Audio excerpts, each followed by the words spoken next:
All right, let's just wing it. That's fine. It's all good. That's how it works anyway. Yep. Look, we're not here for quality. We're here for content. Quality content? Nah. We don't need that. Pick two. Yeah. Wait, what's the third one though? Consistency? Oh, that I definitely don't have. Right. So we're 1 for 3. There we go. Arguably, there's not even a whole lot of content. So I'm working on it. I'm trying to fix it. All right, welcome to the second episode of the Lucky Crit Fireside Emblem podcast. Once again, we're joined by longtime friend and Lucky Crit co-creator, Cameron. Welcome back. Fire Emblem Heroes. What's up? How's it going? Oh, that was great. Did you plan that? What? No. I am playing right now, though. Oh, that has been like one of the longest running gags with you and me, is just that it's so awkward to play Fire Emblem Heroes in public and open that title screen. Yeah, it's so bad, though. Like, I don't understand why that has to be like 100% or even just 50% louder than everything else. Like, wouldn't you know to tone that down, perhaps? Yeah. I mean, that time it was on purpose, but yeah, I usually get caught doing it all the time. Every once in a while, you just hear that coming out of someone's phone. I've done it in like some of the, I mean, usually, sometimes it's not too bad, or like I'll catch it and maybe it's just, you know, a little bit of a whisper in a public place. But then there's some times where I'm like in a super quiet like train terminal or like in a car or taxi or something, and all of a sudden it's just, you hear that irritating scream come out of the back of something. Everybody just looks like, what is this? Yeah, every time, without fail. And I die a little inside. Yep. The embarrassment is pretty good, actually. And it's also sad, too, because if you're watching a YouTube video, usually your volume is pretty cranked up, and then you'll just switch back over to your game, and, well, that's what happens. Yeah. All right, but we have a whole list of topics to go over today, you know, mainly because it's been about 6 months since the original pilot episode of this podcast, and a lot of stuff has changed in Heroes. Don't date this, because when they go back into the backlog later after like 20 podcasts, then they're gonna realize that like a million things happened in between the first and the second episode of this. Not if you date it like that. All right, well, anyway, there's a bunch of stuff to talk about, a lot of new modes and stuff. I don't know if we're gonna get through this entire list, but at the very least, I'd like to at least jump from like topic to topic. So the first thing I have here to discuss, a very prevalent, I guess, concern to a lot of players for Fire Emblem Heroes, are the new arena changes. So if you're not aware, they've now made it so that the bonus unit will get extra points for kills in arena, which could be a good thing in some cases, but it also just kind of messes up the scoring in general.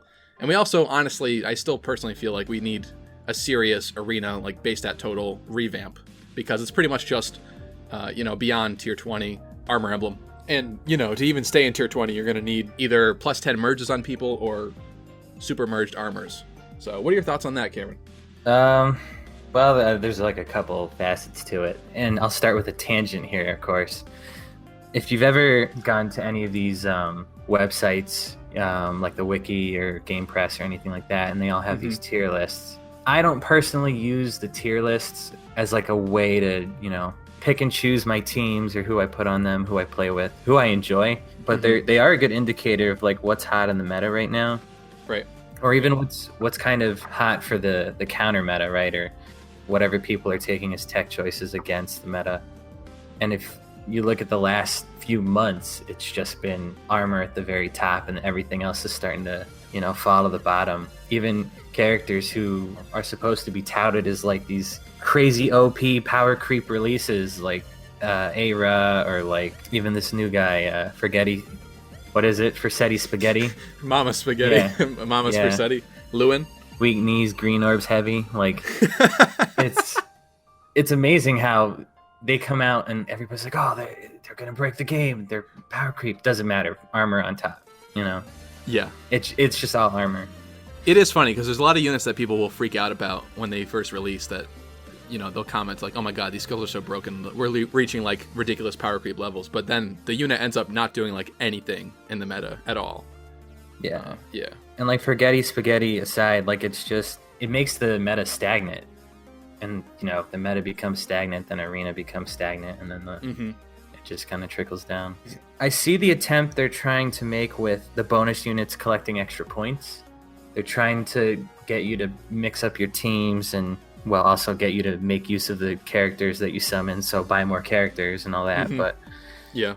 it seems like now, if you're not running a full armor team, or even maybe you are with this, you kind of have to build a team that is built around babysitting this unit, or like feeding them like half injured heroes, right? Like a team isn't handcrafted to like all work together anymore. You know, it's like a 4-man cohesive unit. It's meant to be like 3 characters that are meant to maul and just ravage the enemy team and leave them just barely alive so that your bonus unit can pick it up. Yeah, 3 babysitters and the toddler. Yeah. It's like trying to play with Donald from Awakening, except everyone's Donald. Yeah, absolutely. How do you feel about like tier 20 and 21 and the whole crown thing? The new tier that they've slapped on to the end of Arena. I'm not against it or anything like that. I understand, like, if you're in the top, you know, not even 5%, like the top 1% of players. I mean, I assume most of them are whales. For the very few that aren't, you know, hats off to you. But, and there's nothing wrong with being a whale either, if that's what you want to do. But at that 1%, I'm sure it got a little stale being in rank 20, meeting all these other people that would just scrape by to get into 20. And then, you know, it's not much of a challenge. Mm-hmm. So kind of being able to have matchmaking pit you against even tougher opponents isn't a bad thing. Right. I think maybe the way to put people into that bracket could be changed. I'm not really sure how, though. Mm-hmm. I mean, you know, this point collection thing again, babysitting these crippled Donalds into your teams, just, I don't know if that's the way to go about it. Yeah, I really think that there needs to be a rebalance. Because if I wanted to bring like a ninja character, there's no reason why that character should have a penalty over any other character. Like if I can make it work, bringing in, you know, like a launch unit like Saizo on my team and make that work, I don't think that I should be penalized for not having an armor unit, you know? Yeah. Yeah, I think it should be more fair. There is a lot of stress, though, added with these new tiers, because personally I kind of want to at least get there once, just to say it. I don't know if you get to keep the crown on Fae, or if you only have it while you're in the tier. Mm-hmm. It's probably the latter. I'd imagine, you know, you lose it when you're not in the tier anymore, but it would be cool just to say that I got there at least once, right? Yeah. I mean, I have no hopes and dreams of even staying in tier 20, so I can't really relate as much. Yeah, I'm at the point where it's probably time to plus 10 an armor unit, like Effie or Gwen or Sheena, someone. I kind of just swim around 17 through 19, see some fun teams every now and again, and try some weird stuff. That's about it. That's pretty much it, yeah. No need for me to go up to that scary place, top of the mountain. The Forsaken place, yeah.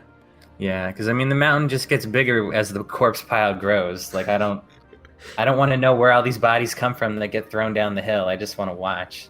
Yep, that's fair. Let's talk about Grand Conquest. And this brand new mode. There's a couple new modes that we have to talk about on this list today, but I was kind of curious what your thoughts would be, Cameron, on this new mode, and if you like it or not. So you mean the relay defense? No, this is the mode.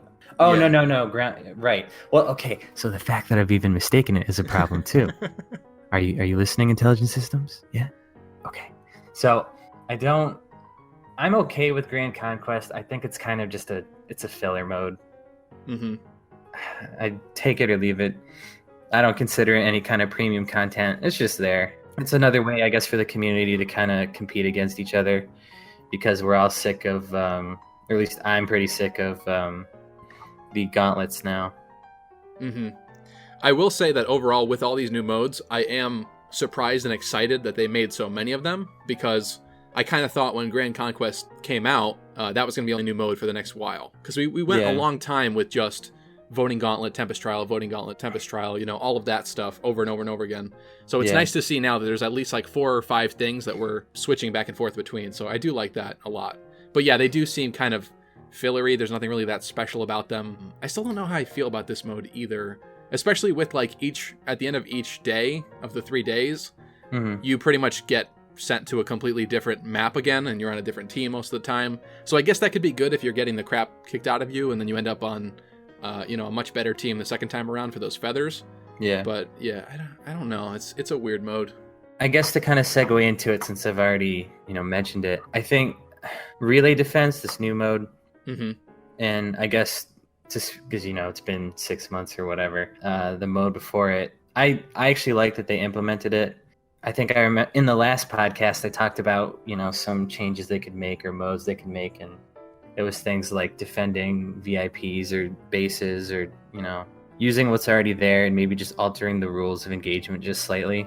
Mm-hmm. I think relay defense now, though, feels a little bit stale to me, and I think that's because they've implemented a lot of other kind of similar modes already, and they weren't implemented as well. I think this relay defense is properly implemented as it is. Mm-hmm. But maybe it's just me personally, but I can't see past, some of these other, even just the individual maps where it's like survive for 6 turns or survive waves of bull being thrown at you, and it's just, it seems kind of monotonous. Yeah, I was glad that they made it so that the enemy team couldn't teleport, or if they teleported, they couldn't attack the same turn as them teleporting to the other bases. I was happy about that. That made it a lot easier to auto battle. So at the very least, when these modes come out, relay defense is much, much harder. I'll talk about that in a second. But oh yeah, it's way harder too.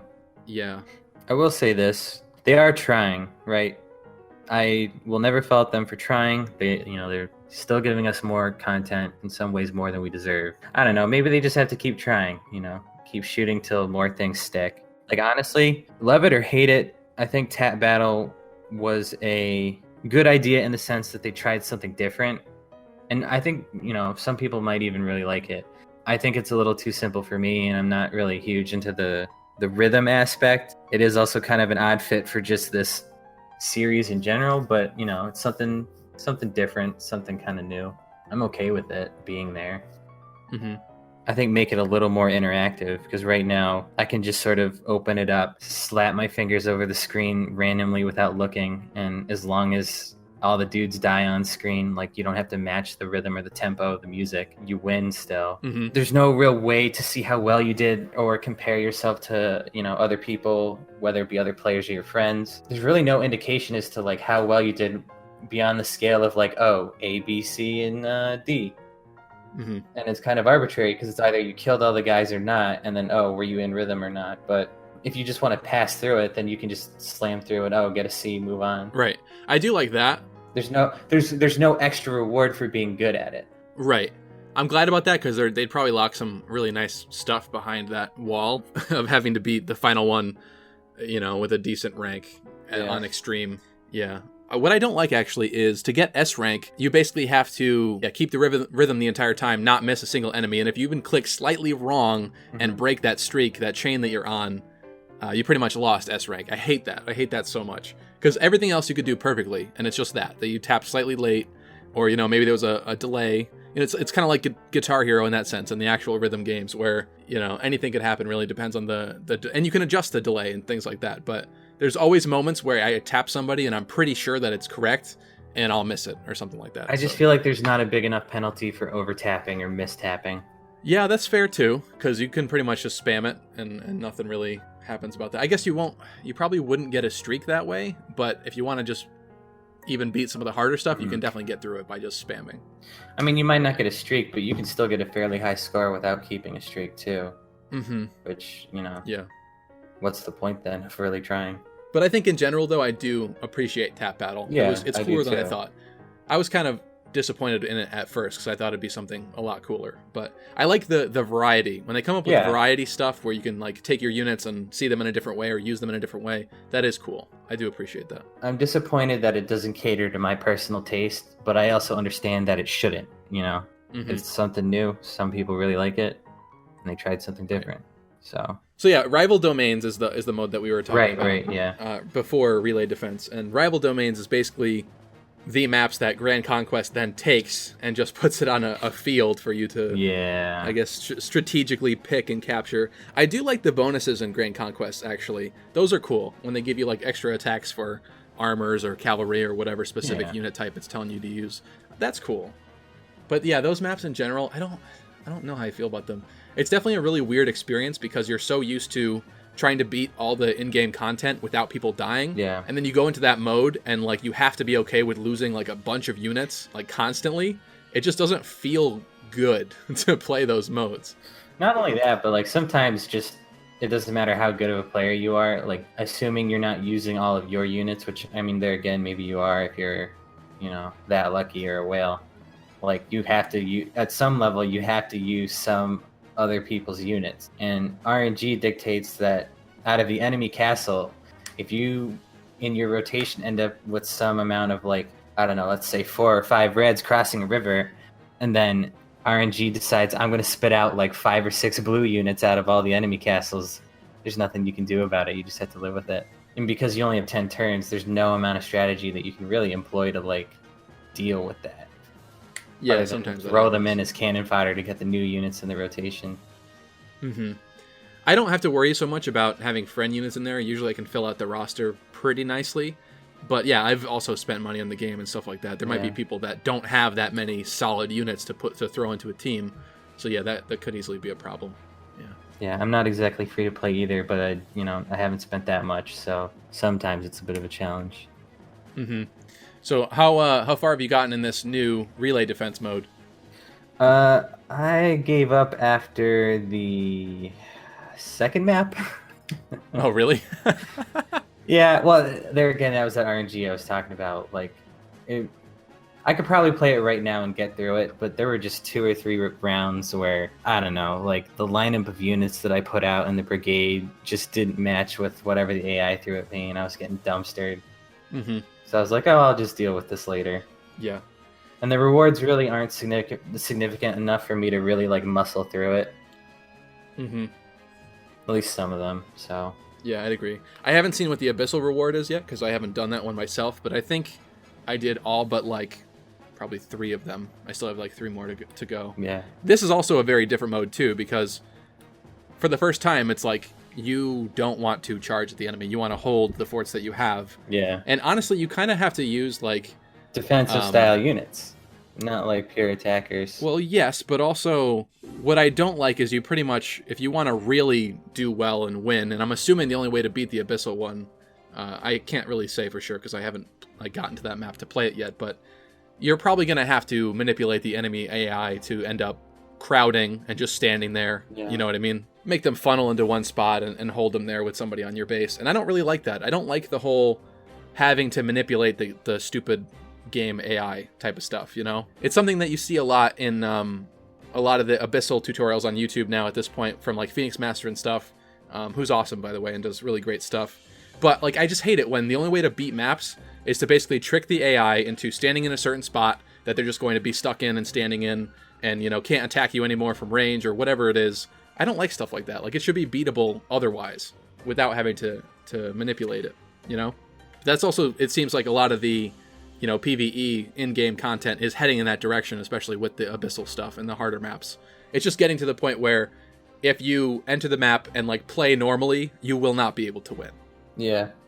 Yeah. I get the playing normally part, but I don't know. I think there is some amount of strategy and thinking that goes into, like, being able to anticipate even what the AI is going to do.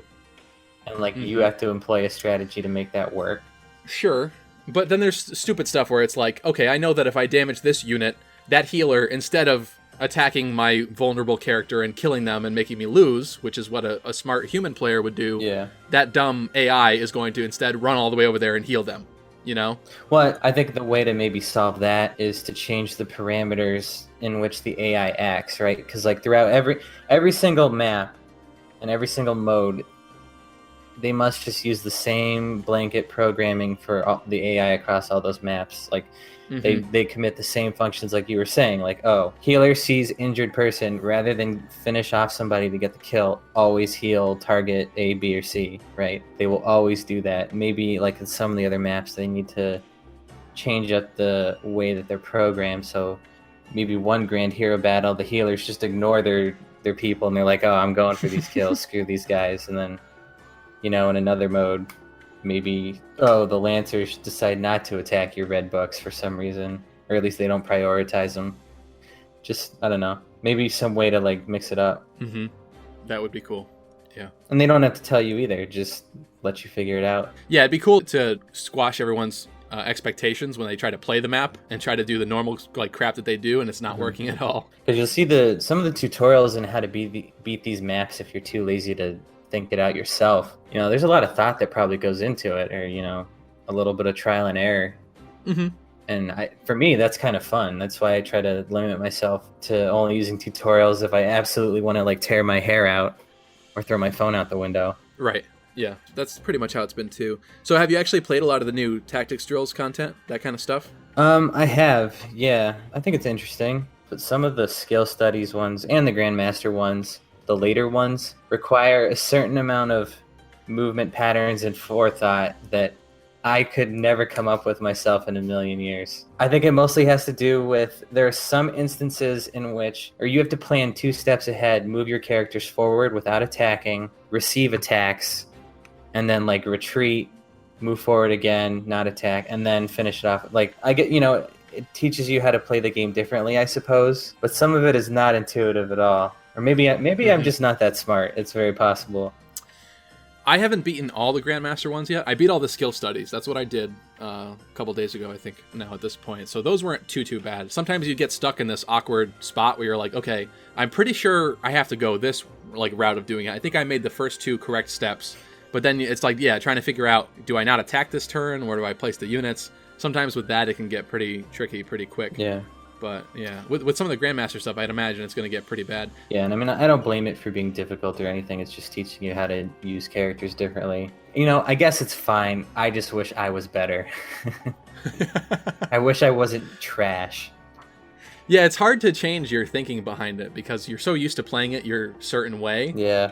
And to completely like have a 180 situation where you have to play differently is very strange. Yeah. Or planning more than usual at least, because a lot of the content at this point, at least the daily stuff, you can kind of just auto battle and spam through. Oh, which I do all the time. Absolutely. How do you feel about accessories being added into the game? I think they're fun. I think it's cool. I don't really use them all that much just because I honestly forget to equip them. We are getting to that point too where there's just so many things to think about and equip that it's honestly mind-boggling. I don't think it's that bad. I haven't checked my unit supports in like over a month. What does that tell you? Either Yeah. I'm stupid and awful, or that's just something that, I mean, it does affect things and it makes things better, but Yeah. it's just one of a million other things and so many of those menus that you have to remember to go through. And whenever you make a new team, go do it and set up your units. And I've got some complaints about the menus, but we'll get to that in a minute. I don't think adding more customization to your characters for the most part is not a bad thing.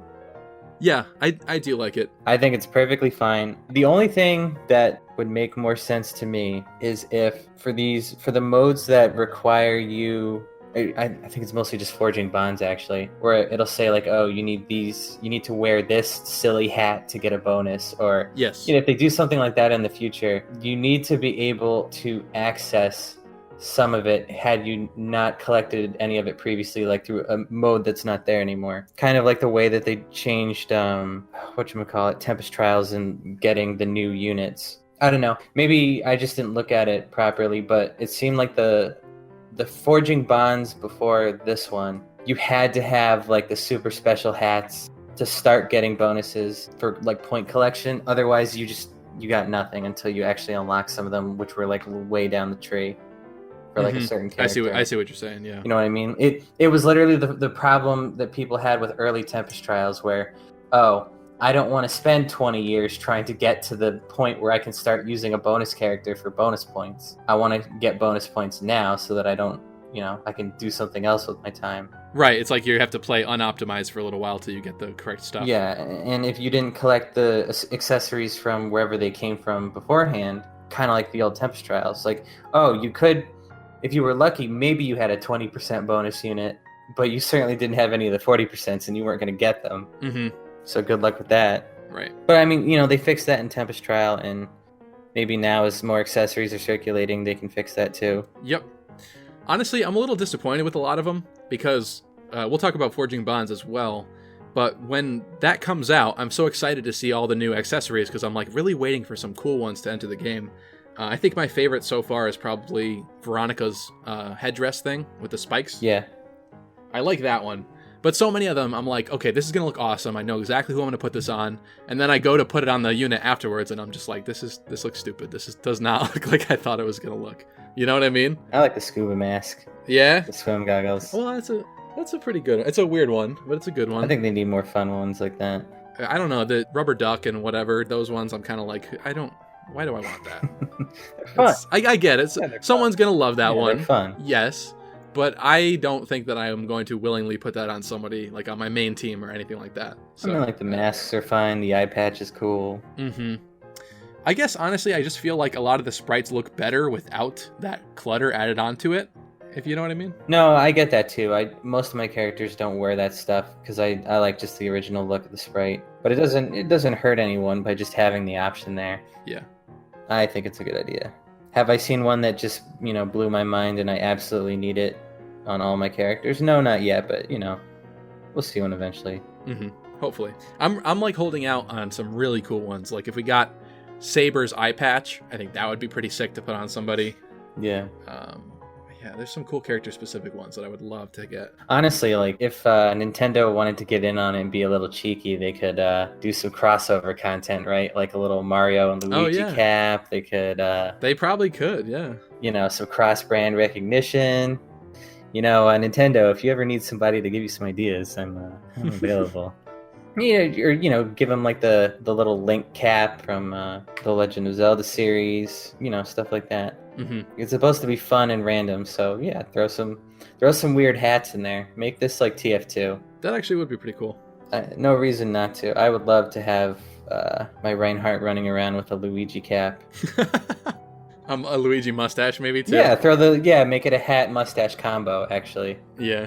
And then allow me to put the mustaches on the women. That would make my day. That's interesting, yeah. And you can't tell me, like, if they put it behind some content that you had to work for, kind of like Forging Bonds, you can't tell me people would just, like, sell their souls into the game to try and work towards it. Yep. Yeah, so speaking of Forging Bonds, how do you feel about this brand new mode that we just got? Basically, playing normal maps, but only for accessories, and honestly, a pretty decent amount of feathers, if I do say so. Yeah, no. Myself. I don't know, maybe I'm just grasping at straws here, but I felt like it was an attempt for them to try and get rid of some of these like excess stamina potions that are lying around. Mm-hmm. Like, I don't know about you, I've got like over probably almost like 400 now, it seems like. No, I only have like 330, 340. Okay, but yeah, I have an excessive amount of potions, and I don't know if they even really cared about the stamina system after the first few months. But like, it's basically infinite stamina out here. I don't know what I guess the original intent was maybe to monetize it differently, or maybe it's just like a safety feature to stop kids from playing it 24/7, which obviously didn't work. But yeah, I wonder if they just included it originally to try and get rid of some of those, pull it out of the economy, if there is an economy. I mean, they give you plenty of rewards for it, so it's not like they're just here to create some kind of sink, but the Forging Bonds mode is kind of samey. It's sort of the same as all the other content. Yeah, it has a new spin on it, and, it's cool to see some dialogue from the other characters, albeit I think the writing needs to show maybe a little more of their personality or backstory. It's kind of the same old, like, I'll die for your beliefs because you're the leader. Like, you hear that out of everybody. I don't. It's somewhat generic, honestly. Some of them. No justification as to why you're suddenly like their god and they must die for you, but Yeah, honestly, when it comes to stamina potions, I remember in the very early moments of the game, I told myself like I would not go below 20 stamina potions just in case. Like that was my reserve. In the first few months, like you actually had to conserve because the stamina system was kind of designed the way a lot of phone games were, and I think probably still are. Yeah, where you're usually, fighting the clock or whatever to be able to play more. Yeah. So that was, and you monetize. That was an interesting experience, but yeah, it's definitely a lot more lax now at this point. And also, I mean, you and I are not the younger demographic that are into the game either. So especially kids on like summer break and stuff, they might go through and burn through a lot of those stamina potions. But you and I, like working during the day, we definitely accrue a lot more now at this point. Yeah, I think I'm at like 170. I'm definitely not at 330 like you are, but I also did go longer. And it's not from lack of playing. I play a lot. I don't know. Yeah. In the beginning of the game was when I was doing YouTube full time still. So I definitely had a little bit more time to be burning potions than you. So maybe that's why I have a lot less. But yeah, that's my thought on that. Yeah, Forging Bonds, I'm down with the new accessories. I like that gives us basically 8 new accessories each time. I'm not always too keen on them. So for example, the last one that we had was for the Brave Heroes. I don't really like the helmets, really, that doesn't really seem like a Fire Emblem looking helmet that they kind of released and gave us. It's unusual. Yeah. It was a weird choice, but I don't hate them, and they do actually look good on some characters, so I'll give them that. I usually don't like them all, and like to build off of what I was saying earlier, a lot of the times I'm like, oh my god, I gotta have that accessory, that looks so great. You know, this time it was the Veronica one, and then it had the kind of Brave Veronica headdress too, as the sort of EX version, and I was kind of excited to get that one. I didn't like it after I got it, and that happens with a lot of the accessories I've found. I'm just not too thrilled when I actually do get it. So I don't know if that's going to be improved by giving us, like, more specifically character-specific ones that everyone would be excited about, that I think would work on more units, or otherwise. I'm not really sure. I just kind of wish that they were a little bit cooler, I guess. Because a lot of the times it's like, okay, well, I can slap a little, Ascrian emblem thing on someone's head, but does that really look good? I don't know. Not really. Yeah. And I also think there is a slippery slope too. There's no guarantee that they'll go down the route that I'm about to talk about, but with stuff like that, it just kind of gives me war flashbacks from RuneScape. Like, RuneScape 3 at this point has basically become like Fashionscape to the max. You see people running around with giant dragons following them around. They're in ridiculous outfits and costumes and cat ears. And that's all MMOs, though. I wouldn't attribute that to just RuneScape. Well, I think RuneScape went a pretty bad way with it at this point. And so I'm not saying that Fire Emblem Heroes would ever go in that direction, but I do think that there's a line to cross with accessories that if you go too far with them, it just becomes... I don't think we're going to get there. There's a few other horrifying lines they're going to cross way before we get to fashion. Yeah, what do you think that's going to be? Well, I mean, we're starting to see a little bit of a power... Well, maybe it's not even little. I do have power creep on this list of topics to discuss, so if you want to get into that, let's get into it. If you're just going to ruin the segue, fine. Go for it. I don't care. Power creep is a real thing. I think a lot of people freak out more often than not, and things end up being okay at the end of the day. There's a lot of like Reddit outrage when new skills and stuff are announced and people start freaking out about them, and then it doesn't really end up doing a lot at the end of the day either. I think a recent example of that would be Legendary Lucina's Future Vision skill, which is not inheritable, so that's good. It's only on her. But that was one that people were like, oh my god, this is ridiculous. Like, she gets to move again. All you have to do is reposition her or something. So I definitely understood the concern with that one, but I think that they did, at the end of the day, balance that pretty well. But yeah, actual like arena power creep and stuff, it is getting harder and harder to remain in the higher tiers. And that's another thing I forgot to mention about arena as well. I really wish that you could just fight to stay in the same tier. I don't really understand the whole point of, like, hey, you got demoted to tier 17 this week. Oh, you're back in tier 18. Oh, you're in tier 19. Oh, you're back in 18. Like, I wish you would just, like, fight to stay in the tier that you're in and keep getting those rewards for the tier that you're in. I don't really get why, if you don't go to tier 20, there's no staying in 19. You're going to 18, Yeah. So I don't like that.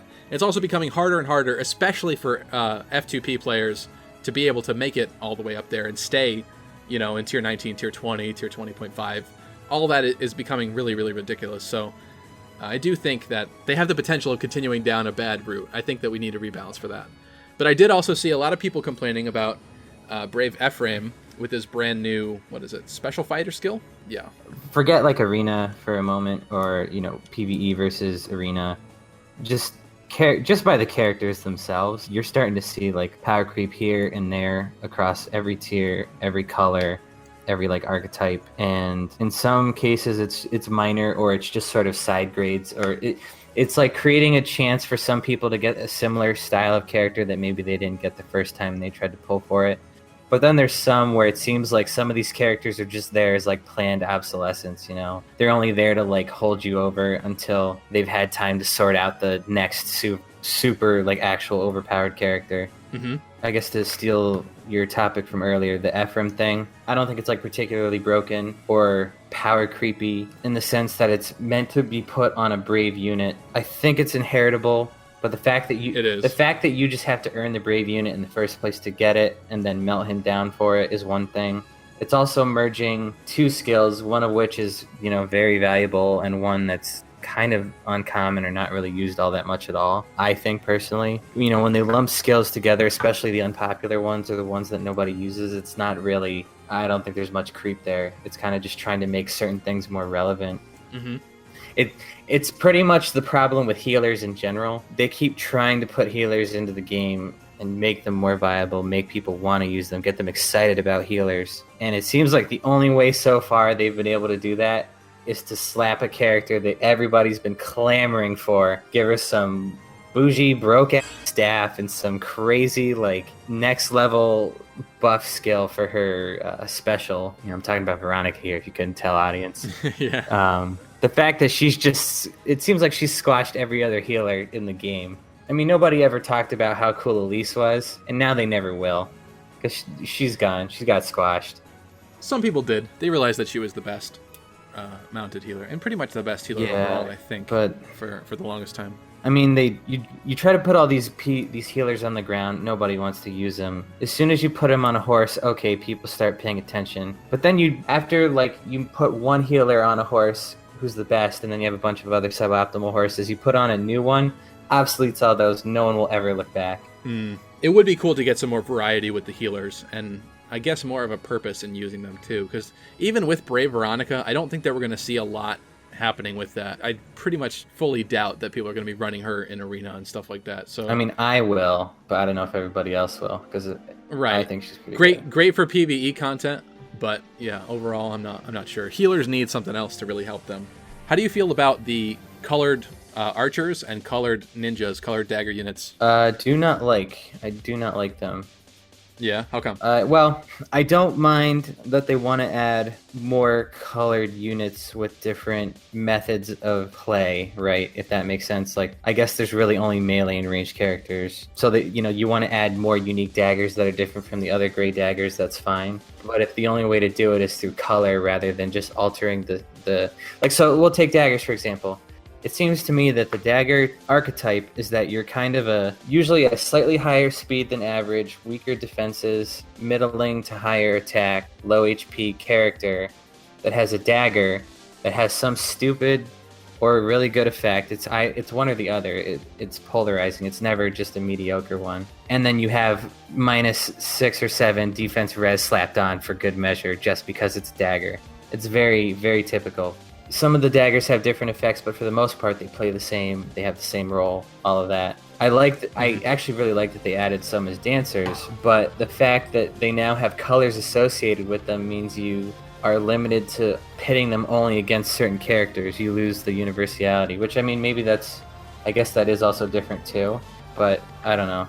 We already have the color triangle, and there's already a lot of characters that do that. Like, playing the color triangle is their thing. I don't think adding more characters that otherwise are exactly the same, not a lot of value added to that. Maybe I'm just rambling now, but that's how I see it. Yeah, I'm not disappointed that they went this route with them, but overall I just don't see much of a difference with them. I was kind of hoping for a little bit more, and I still think that, yeah, their nerfed base stat total is what's really killing them, and you're not going to see them in arena because of that. Yeah, the fact that they now, like, one of the benefits of using an archer or a dagger or anything like that is that they didn't have to play the color roulette game, but now that they're, because they're still in that same archetype, not only do they have the decreased stats for their being in the gray archetype, but now they also have a color associated, so they have to play the color wheel game. Mm-hmm. Gray units don't have to play the color wheel game, so they don't worry about that, and maybe that's why their stats are a little bit lower. The fact that they're protected from that game, but as soon as you force them to play, they could get really screwed in the current meta like that because of the colors. Yeah. The brand new dagger version of Xander, the Dancing Knight, which is, from that recent banner, he is the highest on this tier list that I'm looking at right now that people have rated. He's actually apparently the best gray dagger that there is now at this point, which is interesting. But is that because he's a dagger or because he's a dancer? Probably a combination of both, and I'd imagine that he's a little bit power crept in terms of his base stat total, but still his base stat total level 40 is anywhere from 139 to 140, and even with Fury slapped onto him, he's only going to be in the late 140s, early 150s. That's not very good. I mean, the problem with, again, trying to make certain characters play the color wheel game is then they also have to compete in that same slot with characters of the same color. Like, I don't know about you, but have you had whenever you summon new characters, particularly of the blue variety, do you struggle to fit them in any team of yours, whether it's a book or a lance? Because I sure do. characters? Oh yeah. Hmm. You struggle to put blue books, particularly like blue book infantry or blue book horses or lance horses. Let me think. I know I should be saying cavalry. Just roll with it here. It's really late. Yeah, what you would call the pony police, my cavalry team, is pretty set in stone with Camus and Reinhardt as the blues on that team. But Wait, who? talking about Camus. Who's that? Yeah, Camus. Who? I don't know who you're talking about. Well, we got the official pronunciation from the Faye Channel live stream. Not as Apparently far it's as French. I know. It's Camus. I'm trying to adapt. I know I'm not familiar with it yet either. It doesn't feel right to say that, but I'm switching it because, well, you know what's going to happen is if I keep saying Camus instead of Camus, I'm going to get like 5 comments a day of people saying like, actually, it's pronounced Camus. So a lot of the times the stuff that I do, especially with pronunciations, I want you all to comment below that that's dumb and that it should be Camus. I want you to go against the green. Actually, I have been getting those comments. I just released a brand new video about the Camus or Camus archetype, and I have already been getting comments of people saying, like, I'm not saying Camus. Oh, I know, and I agree with them. Yeah, I understand. But a lot of the things that I do with pronunciations, I'm seeking to avoid potential future garbage, I guess, from the community with stuff like that. Like, if come I could on, controversy drives the fun. Let's go. Oh my god. I'd rather not be that guy that they're like, oh, this is the guy that always pronounces everything wrong, you know?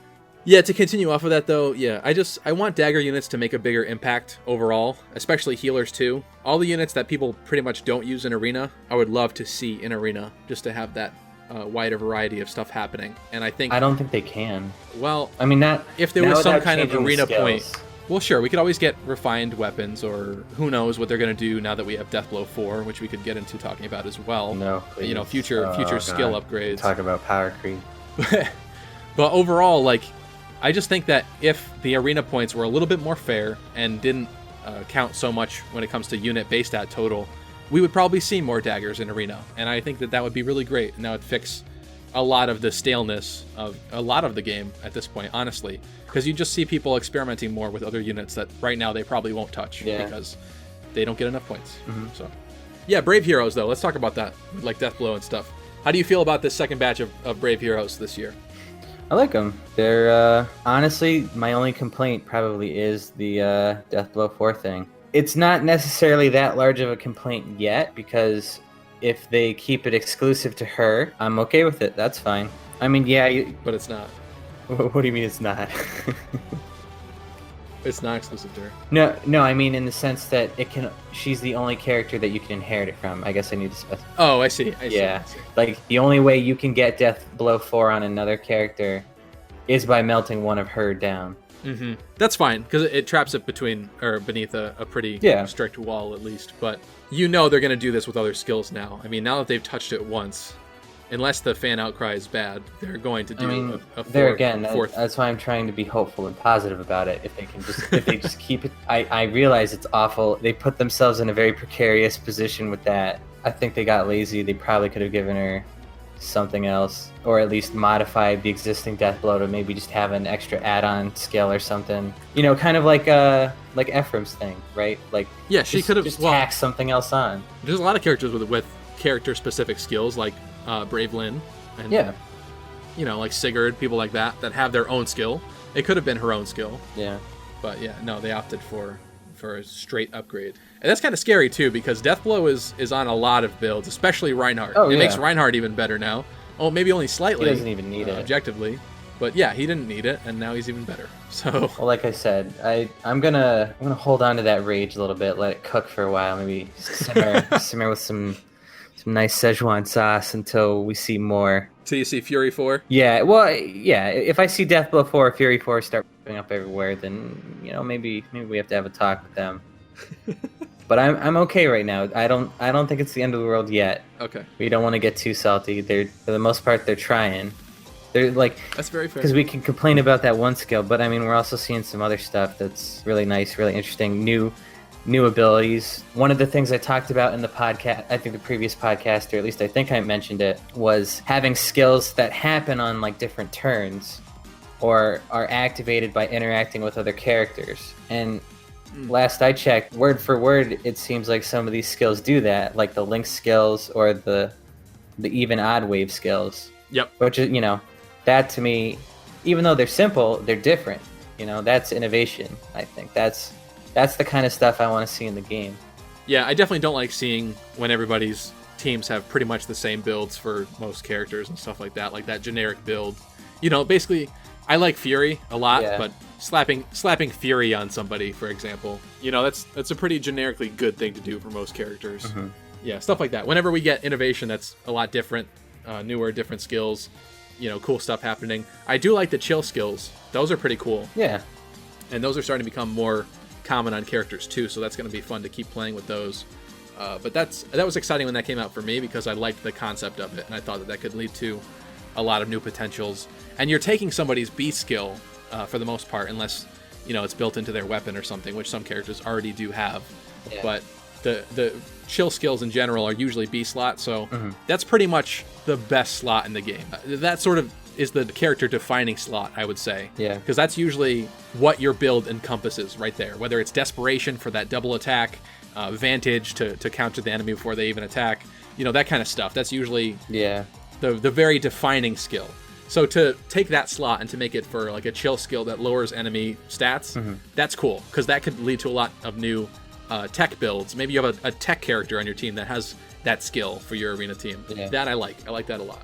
I also like that they're finally coming out with some, again, like with the even odd wave skills, they're finally adding C skills that aren't completely dependent on you building kind of like mono theme teams. Like aside from the hybrid teams that you get with the tactics, which was, again, that was also a nice inclusion as well. Mm-hmm. To me, that was the only difference. Everything else didn't really, it felt sort of shoehorned, or I don't think it works all that well anymore. Like the spurs, I think drive still works like okay. Yeah, drive's good. But to me, it seems like not that many people use spur and hone anymore, unless it's a hone specifically for your insert something team here, like your flyer team, your cav team, whatever. It's fair to say, because honestly, the generic hones are just not that good anymore. Yeah. There's a lot of better stuff that's come out. And at this point, there's so many ploys that the enemy team could have that the hones are just... Yeah, the fact that ploys exist, I think, is a good idea. Yeah. You can finally do something that's different than that, or like threaten X. Like you have to be within 2 squares of somebody, so, it seems like a threaten skill was your only other option back then. Yeah, so it's a good change too. Have you built a tactics team yet? No, I mean, you know me, I tend to hoard units, and I do my team builds in waves, so like I'll sit down for a few hours and build a few teams, and then I won't touch it again for like a month or 2. But I have a lot of tactic skills just sitting in the bank that I need to start using. I've got like 3 speed tactics. See, that's good fodder right there. I don't have speed tactics, so you better use that. I've got like 5 attack tactics. All of it free to play, by the way. Just, I don't know, I got lucky. That's because you pulled Legendary Lyn. That's why. 3 times. Yeah. To be precise. Yeah. 3 Lyns, 3 Lilinas, and 3 Lucinas.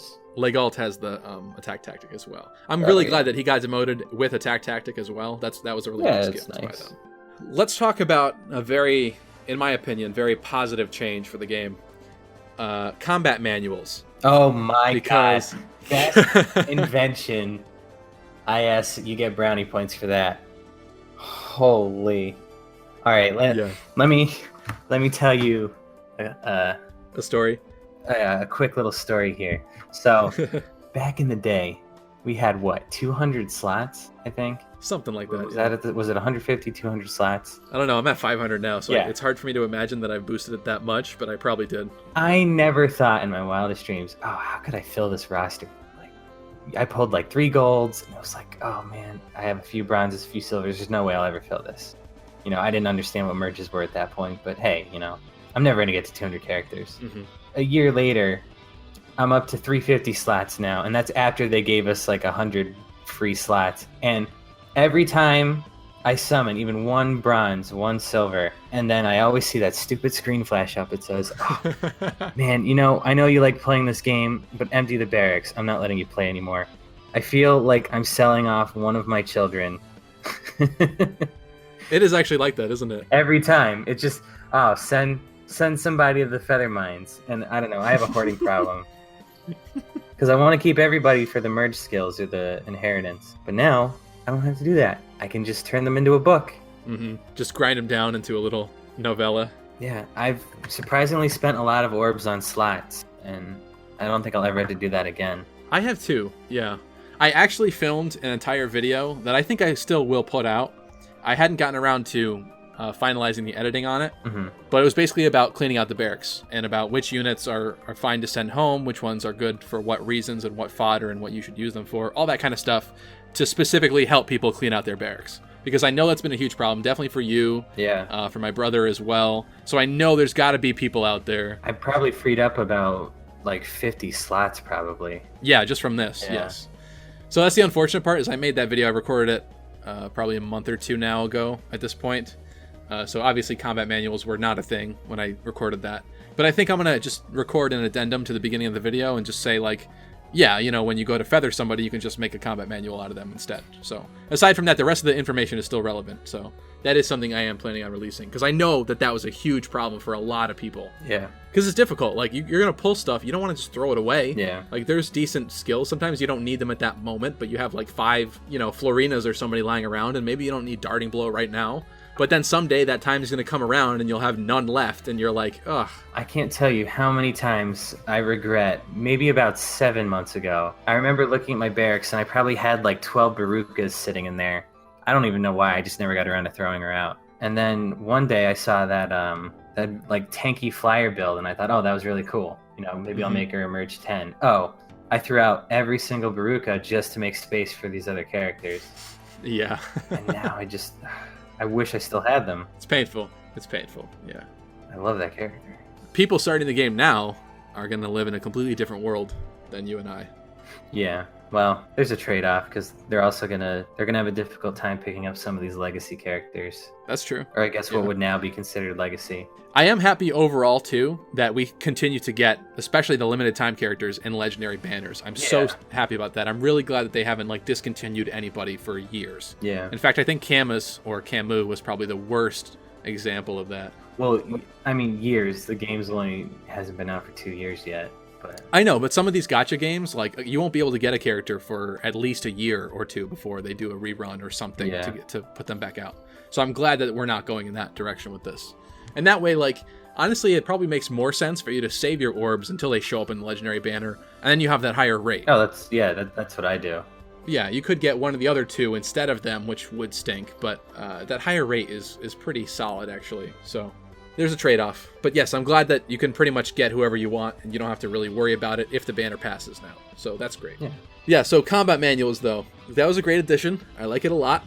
I cleaned out my barracks with the help of that, absolutely. I also like that I can still ship those books to the feather mines, too, if I need to. Like, right. Man, yes. They just... That change should have come sooner. They did a good job, though. That was a great one. Yeah. I'm really happy about that one. Yeah, well, okay, so let me segue into this part of it, though. In order to create these manuals, I have to hit my allies button, the manage barracks button, the create combat manual button.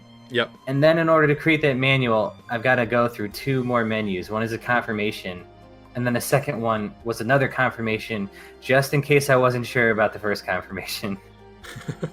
And it speaks more to just kind of the recent UI changes they've made. They keep moving around where everything is. Like the ally growth tab is now separate from the change equipment, or the tabs within like change equipment. Manage barracks is now its own thing with some separate things. Okay, it's fine that it keeps changing, I suppose.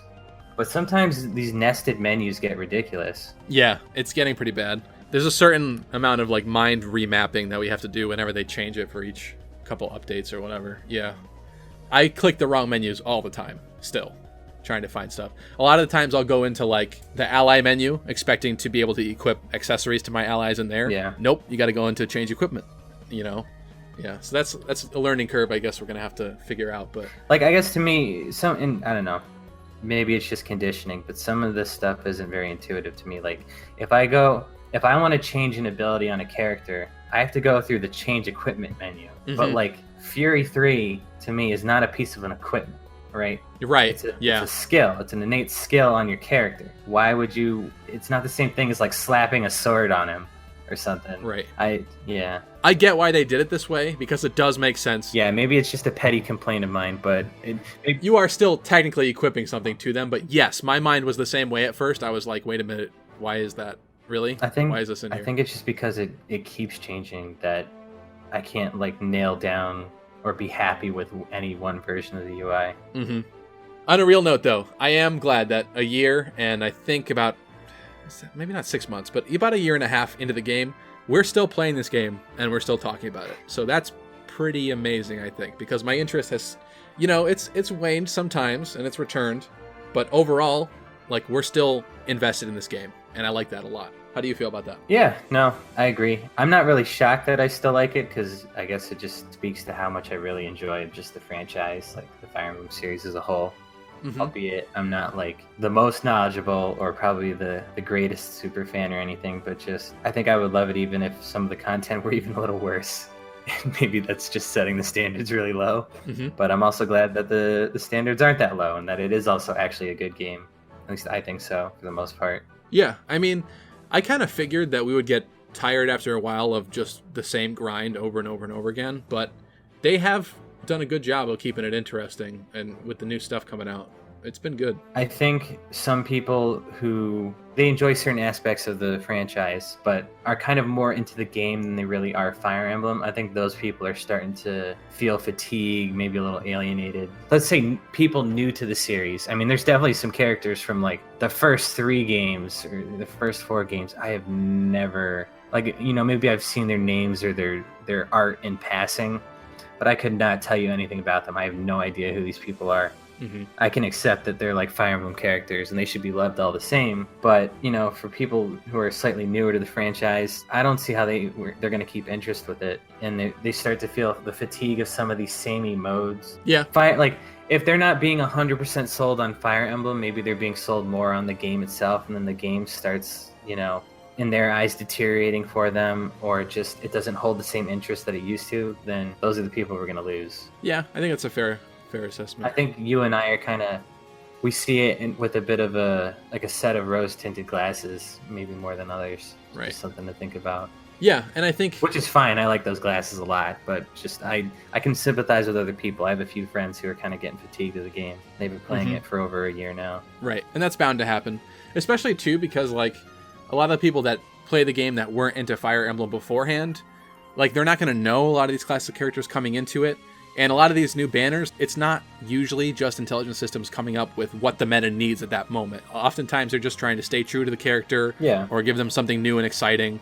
And so it can definitely seem like very samey with a lot of the new banners that come out. Mm-hmm. And sometimes they do like weird stuff with these banners too, that like weird decision making that it seems strange. So the fact that they made Erica a horse mage with Gleipnir. Oh yeah, just like little things like that. Like to us, that's like what is this? Like what? Why? I guess it's interesting that they made the change, but why did they do this? And then to someone else, it's just like it's just another red book horse, whatever. It's a big difference. Well, I think a lot of fans were also upset because she took Gleipnir, which is supposed to be canonically, it's not exactly Knowles, but that's what most people gave it to. So she kind of took the spellbook from someone else who would have been like an actual new unit. So yeah, that's unfortunate. I'm glad you're explaining it to the lay people out there, but that's exactly what I mean. Like to some people, they're going to have no idea, no exposure to it. They're not going to understand. And I think it's those people who might be playing it more for just the game itself. They're not there just to enjoy maybe the nostalgia or the I don't know how to describe it. Yeah, I mean, there's definitely something special about seeing the characters that you've always liked enter the game, get new updated artwork. It's like them getting special attention that they've never gotten before, because most of the characters, if they're lucky, they had their art drawn the first time and the only time by the artist, right? Yeah. Somebody made their sprites for the video game or their models or whatever, and that was it. That's the end of it. So now to see this amazing updated art of all these characters, brand new skills and new life breathed into them, it's awesome. But it means nothing to somebody that doesn't know Fire Emblem, outside of like, oh, here's a new like waifu character or, husbando or something because they're attractive, Yeah. So I could see that. I could definitely see losing interest if you're not a huge Fire Emblem fan. Absolutely. I think they need to try and address those people too, any way they can. I don't have that advice, but I'd want to offer advice more than just make the game better or fix your game modes, because I don't think that's fair.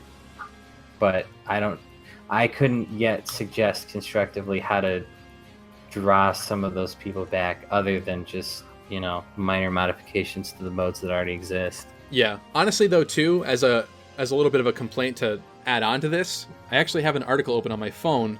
Fire Emblem Heroes revenue reaches 400 million worldwide. So this game is a huge cash cow for Nintendo. This is their most successful mobile game. It's doing amazing. People are spending a lot of money on it. One of their only mobile games. Well, I mean, they had Mario Run and the Animal Crossing Pocket Camp and stuff like that, but Who? they are nowhere near. Are those real games? Not as real as this one, apparently. But yeah, so like that revenue, that's great for them, right? But personally, I do kind of feel like they're still running. I don't want to say like a skeleton crew, but like I think that they could use a little bit more of that 400 million pumped back into the game to come up with great new stuff. And it kind of just still feels like, pretty much the way that it's been since day one with a lot of the content that comes out. I mean, I don't know. I don't think it's fair to say where that money's going or to assume where it's going. We've got a pretty good idea that it's not, obviously not all 400 million is going back into the game, but I don't know if it's fair to say that, they're only throwing like 1% back, or the content's limited because they're not throwing enough money into it. I don't think we really know. Yeah, but I just feel like for such a big, like, number pushing game like this, we could get a little bit better stuff that comes out of them, I don't know. I'm just trying to think about it. Like, that's just how I've been feeling for the past while. It just kind of seems like oftentimes we'll get bare minimum, whether it's the new mode that just takes, like Grand Conquest takes the rival domains maps and just puts it on a world map where you can pick which area you want to go to. Yeah. Does a $400 million game equate to that amount of effort? Probably not. I think we could get slightly better quality updates and stuff added to the game, and I think that we're kind of not getting it. And I'm not complaining overall because I still love the game, but I just think that since they're making so much money on it, they could stand to put a little bit more back into it, and I kind of feel like they aren't. And of course, obviously I can't articulate how much they are or aren't, but just personally I feel like a lot of the stuff we get is pretty basic still.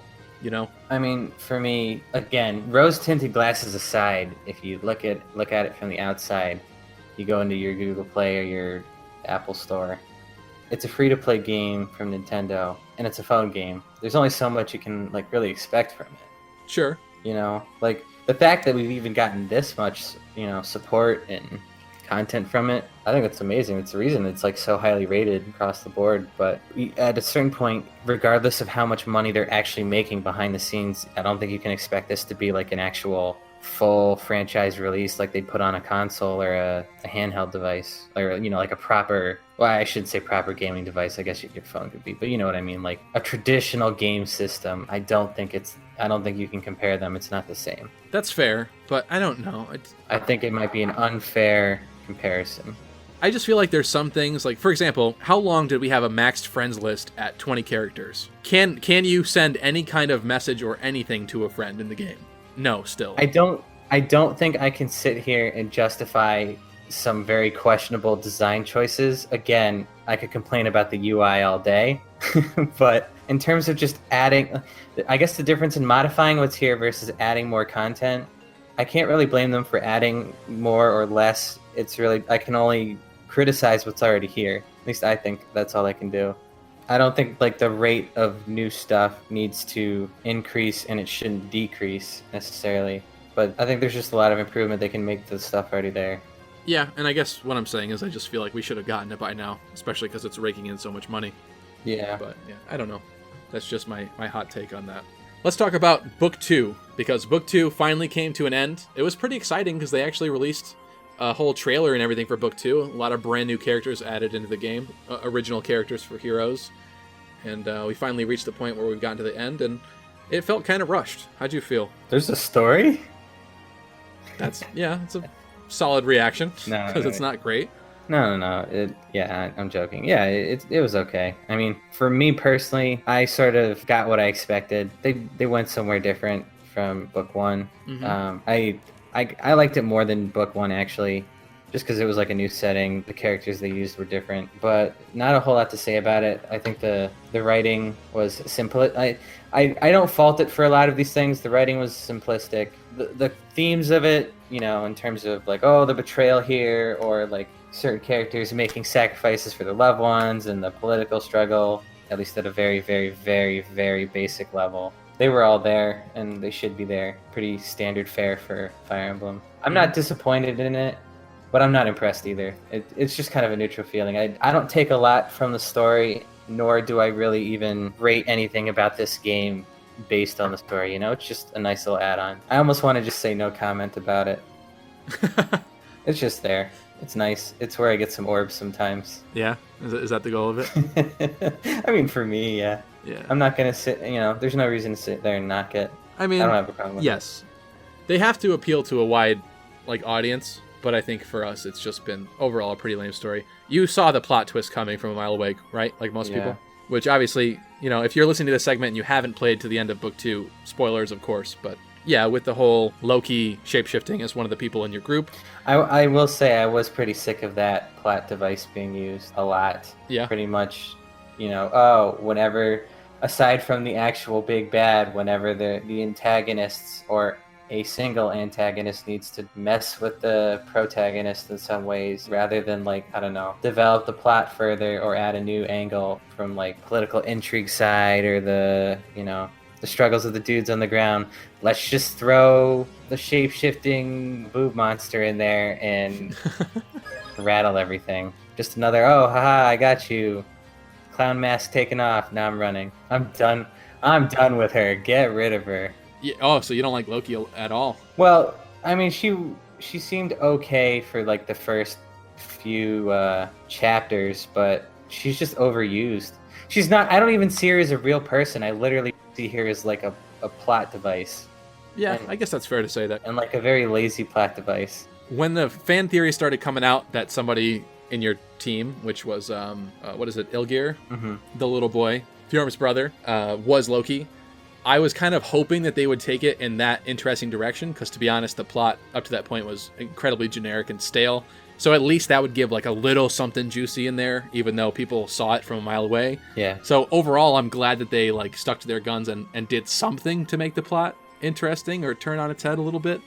But yeah, it wasn't surprising when it happened. It was, you know, by the time you got to the couple chapters beforehand, they were making it like screaming it in your face that something was basically happening. So yeah, honestly, I want to start a hashtag Surtur did nothing wrong.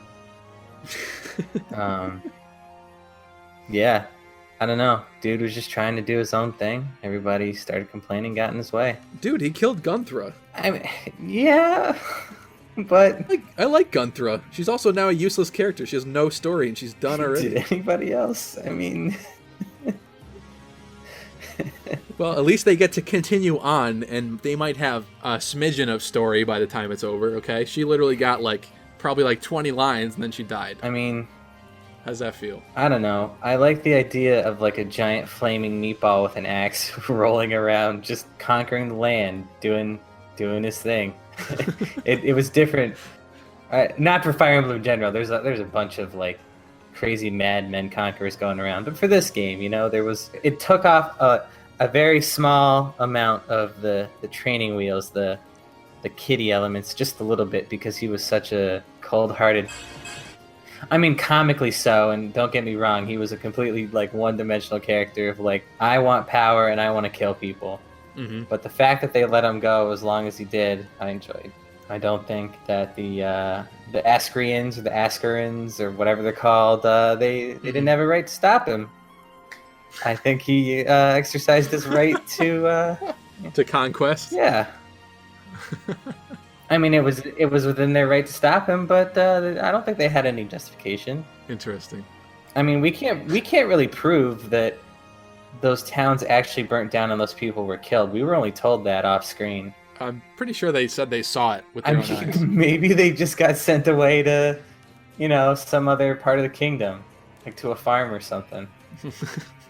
Through the magical fire teleporter? I mean, listen, you don't know what happens when people get engulfed in those flames. Maybe they do teleport. Yeah, and their screams are helping enhance the magic. I mean, nobody said it's like a painless process. Maybe it's like a little thumbtack or something on the way there.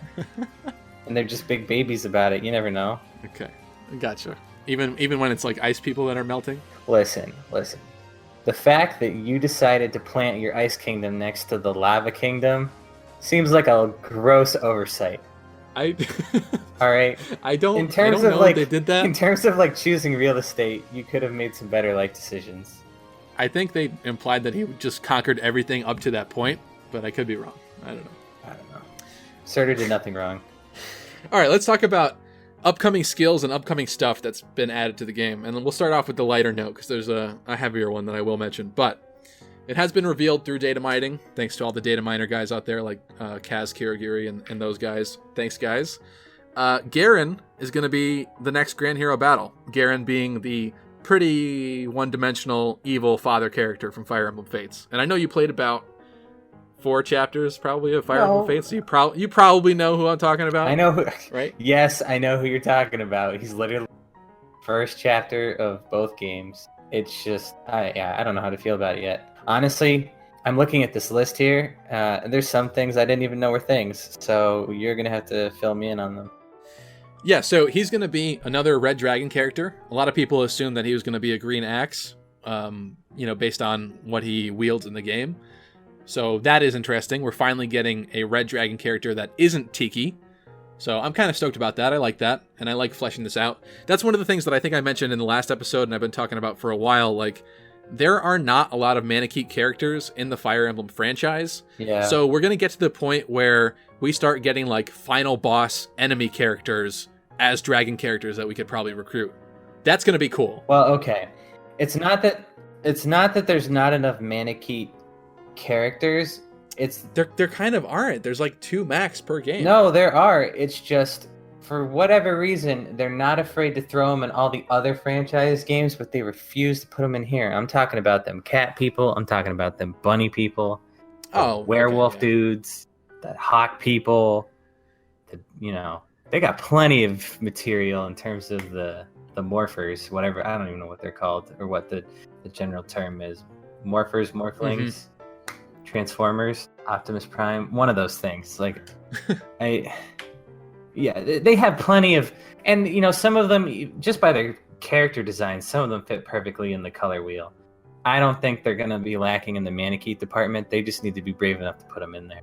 Okay, so you're grouping together the Dragonstone Manaketes as part of everything else. I think we need to get past the point of dragons, can only be the only like morphers in this game, and just change the title to like the morphers. You can still have all the weapons be like, effective only against dragons, or only effective against cat people, or whatever, rabbit people. I don't even remember how many types are in there anymore. There's a lot at this point. Maybe that adds a whole nother level of complexity, unnecessary or not, but there's things they can do.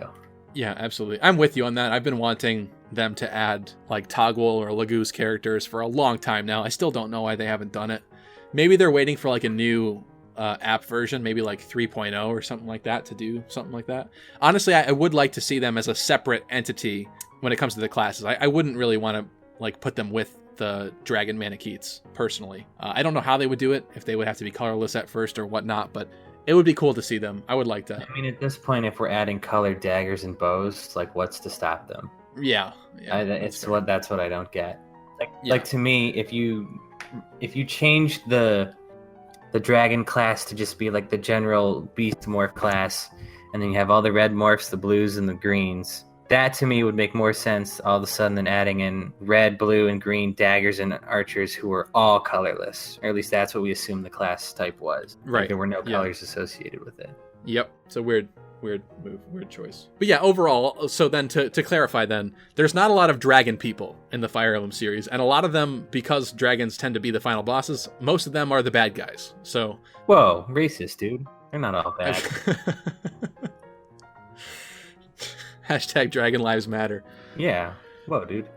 Anyway, a lot of them are final bosses. So I am excited for that, because we are running out of like actually playable Dragon Manaketes to get in the game. So I would be super stoked to start seeing some more of them sprinkled in there. And they're probably going to be a lot of Grand Hero battles and stuff like that. So Garen is kind of not my first choice that I would have added for that, but it makes sense with the Norian banner that we just got. So I'm fine with it. And I think it's cool that we finally got another red dragon. So I like that.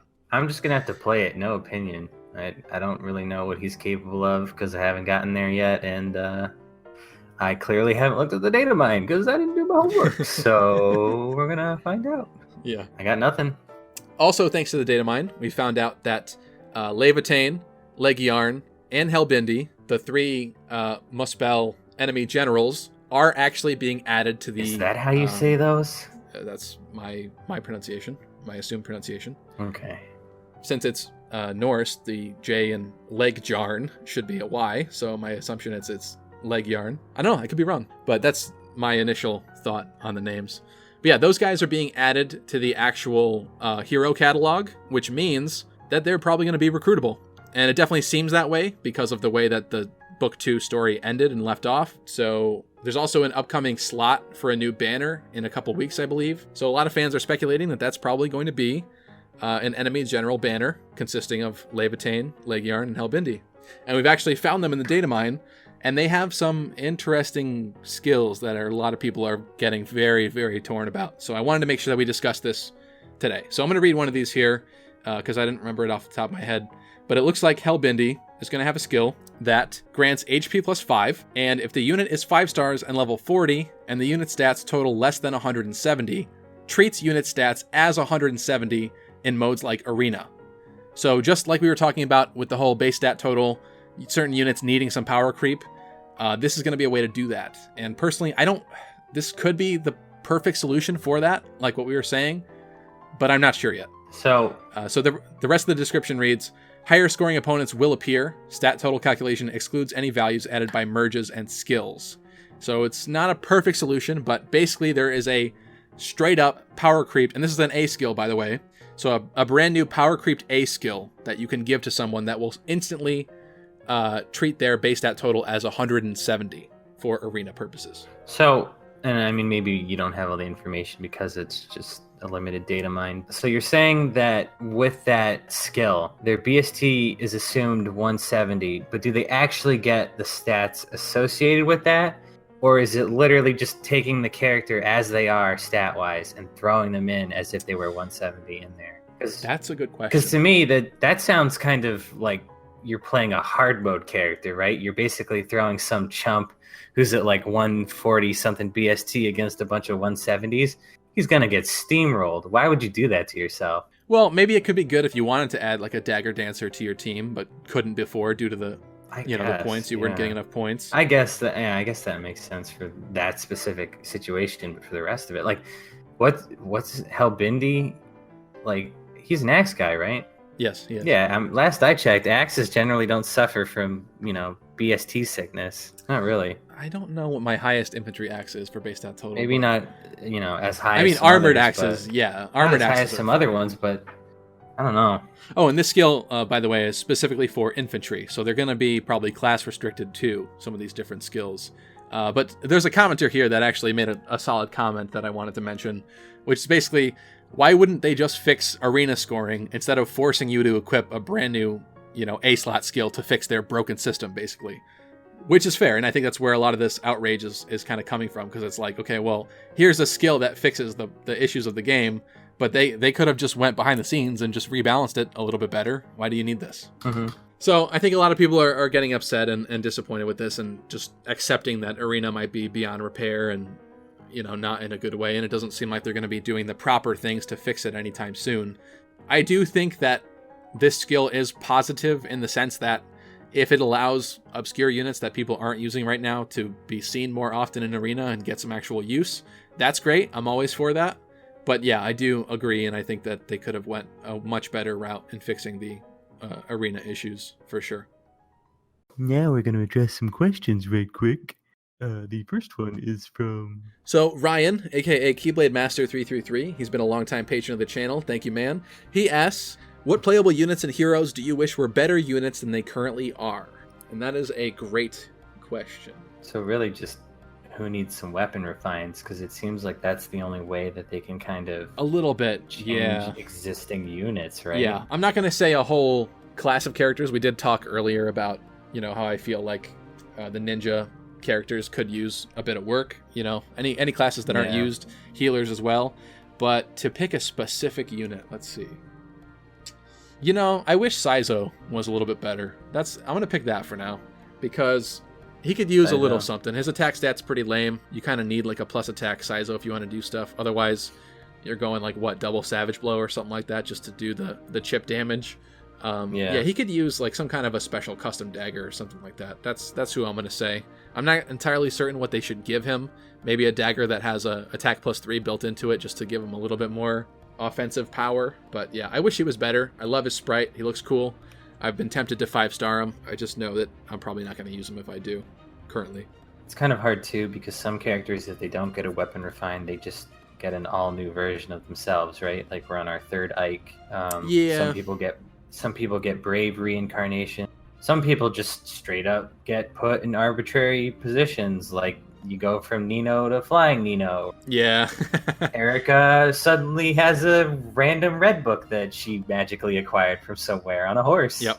Stuff like that. So, if you had to pick one, what would be your choice? Like, who's a character that you love, but they make you sad in Heroes? Honestly, male Robin. Oh yeah, really?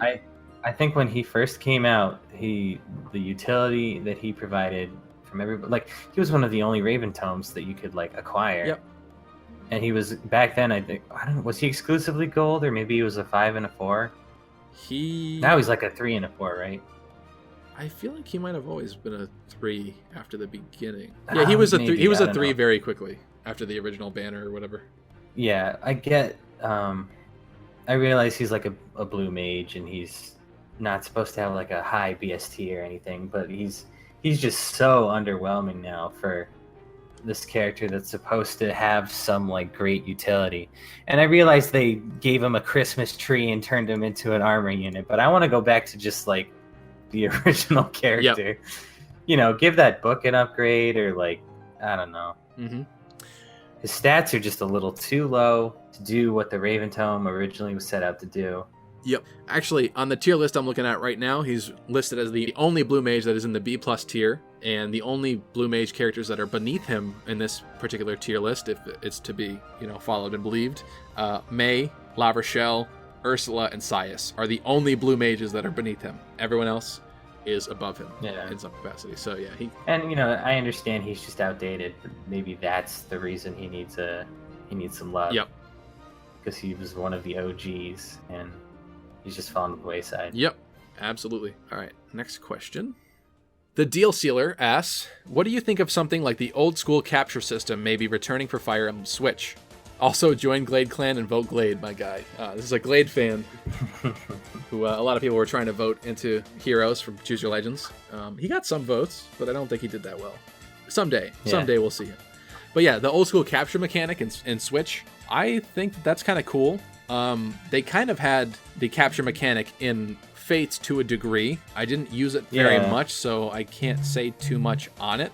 But I did think it was cool that you could actually capture some enemy bosses and then like coerce them into actually joining you.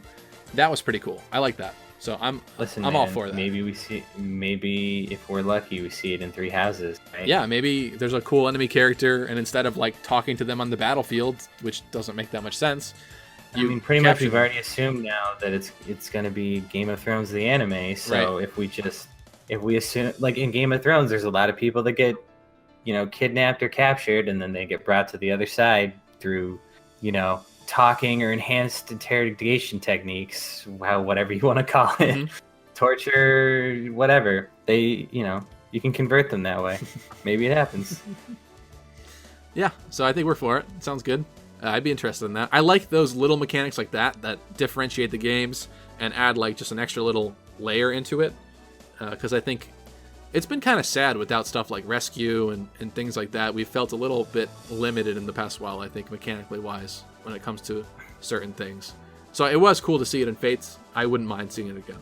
I honestly just want the ability, if we could capture them, to set up like a death row.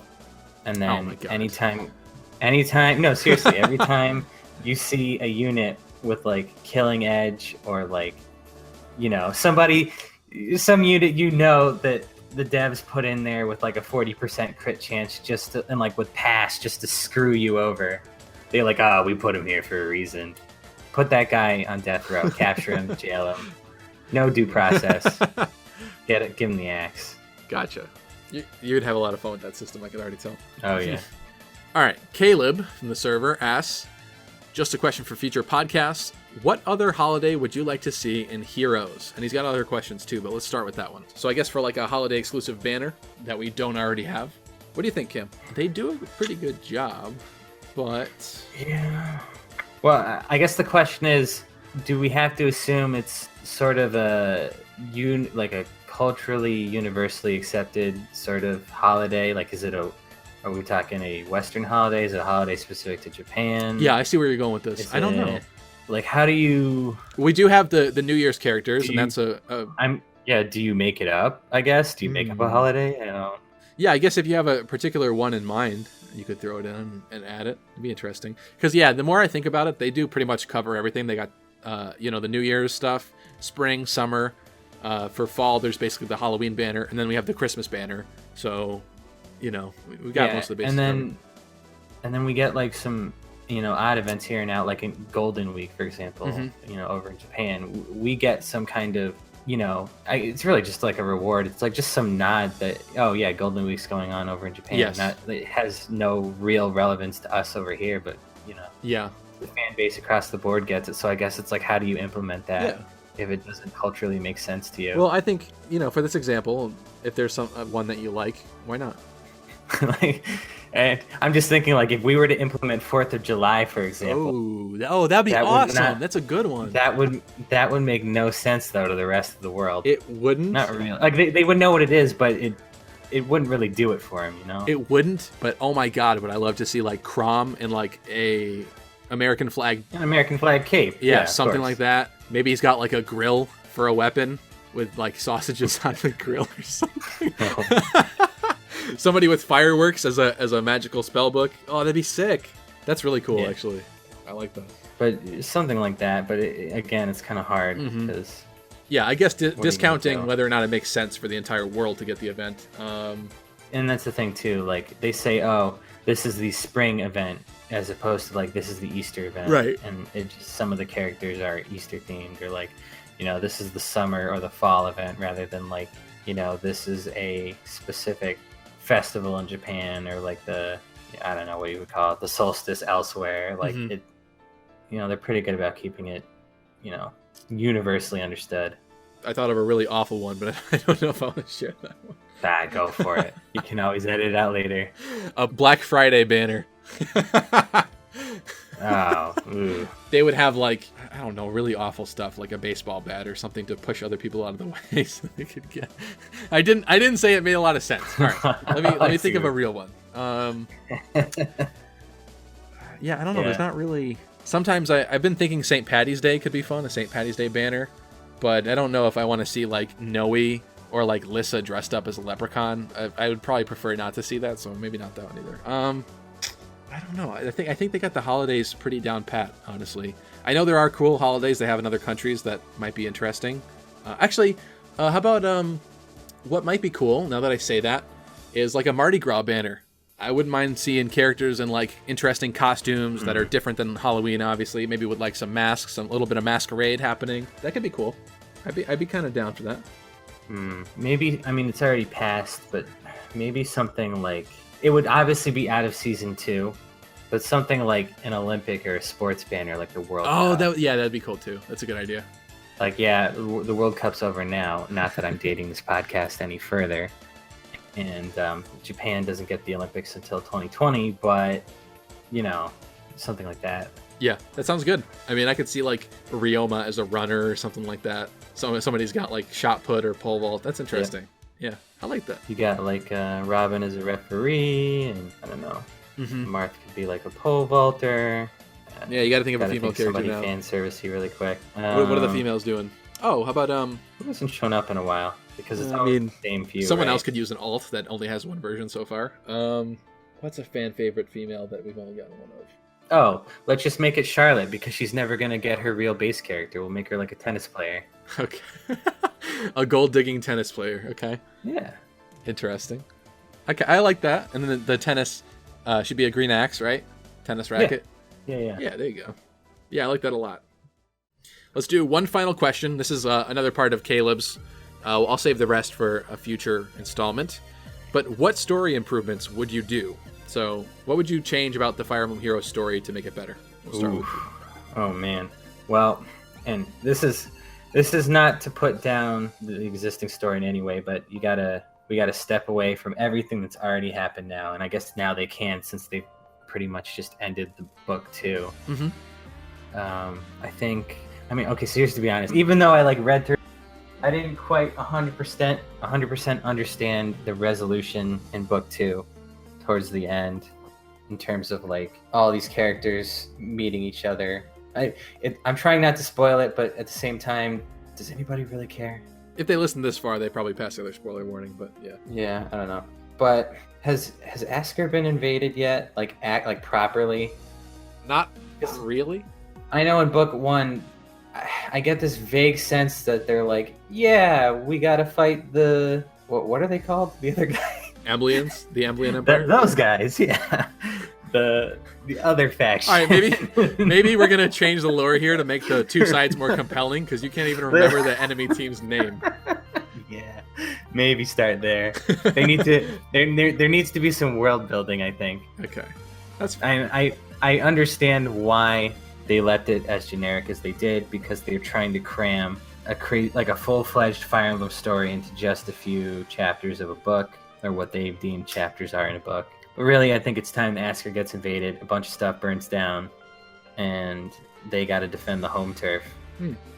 The idea behind going to these other worlds and taking them over, or rescuing or liberating these other people that are under the Emblian control. I remembered it. There you go.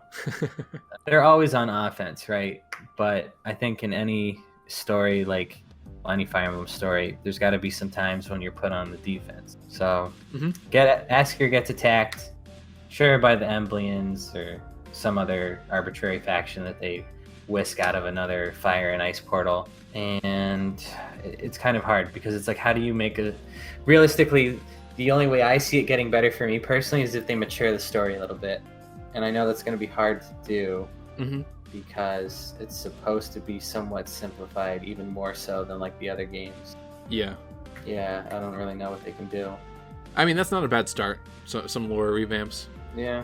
I don't want to just outright suggest retconning, but yeah, some of the things they've written don't make sense anymore.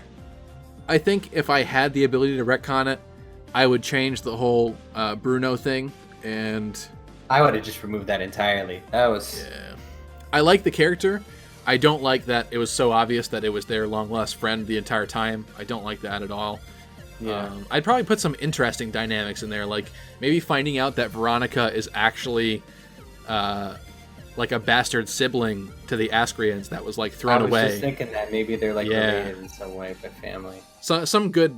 I mean, that's not necessarily good, but I'd try to find a way to make the plot it's better than enticing. Where it's at. Right. Yeah. Do some cool, good plot twists that people don't see coming for chapters at a time, and just make it more interesting in general. Aside from I understand at the end of the day they have to add new maps for these new characters they're pumping into the game to be in, and they have to have basically excuses for that. But instead of just, oh hey, I'm just got summoned to this random world, now I'm in this contract, hey, fight me. I would probably come up with some other way of incorporating the characters. It also doesn't really make sense either, because it's okay, now we're in, Muspel or something like that, walking around these fire pits, and you have Lewin that pops out of nowhere that's sitting there, and he's not even with an army of his own people or anything. And it's they just need to arbitrarily throw the new banner characters in there. I get it, but yeah, it's weird. And then sometimes you have mixed banners and stuff too, where I don't know, you just end up with some weird combos. They need to definitely illustrate, in the next few chapters, both of these armies are collecting random people from other worlds, so the next few chapters should have only named-faced characters from all those worlds. No more random Joe Schmoes. Yeah, I get you're trying to put new banner characters in there, but I want to see en masse just a bunch of named characters. Yeah, I mean, maybe the banner character has a line of dialogue at the beginning still, but actually, what I just thought that could be interesting and could be cool is, what if, because of the whole portal time travel shenanigans, what if you actually ended up in the games where the characters are from, and you're inhibiting or changing the plot, the storyline with those characters in some battle that they're in or something like that. You know what I mean? So you get to experience that character's original game, like one part of their story device because they're in some famous battle that the character's from or something, and you mess with it because this is Heroes and things are kind of getting remixed a little bit, and maybe there's a different outcome or something like that, Yeah, but then you're walking into some real sci-fi, like some sci-fi paradox time travel garbage where like, oh, you messed with my timeline, so if my past has changed and I'm here now, then maybe that character vanishes. I mean, like our entire castle is consisting of a sci-fi timeline of people from different dimensions, basically, right? Everybody is from different points in time in their stories. Yeah, no, you're right. I don't know. I see what you're saying. Yeah, I personally would just stay away from messing with plots and timelines like that, right? Gotcha. I just thought it would give a nice little tidbit of like, hey, here's some backstory behind this character and like where they're from, instead of like, oh, he's walking around a lava pit and that doesn't make any sense with the character. I think you're right that they do need to do more of that, but yeah, I mean, it'd be tough. It wouldn't be easy. But they go out of their way to give you a snippet of their world and their story already, like the last, however many chapters of book 1, and then you just go in and trample all over it. I don't know. It'd be cool. That's retconning. Because it also seems like the Emblian Empire, they don't really do anything. They'll just go into the world, bind people by contract, and that's it. What if they actually mess stuff up? Or what if they messed up the timeline? That's literally the author handing you a sword and a torch and saying, "Go retcon my story."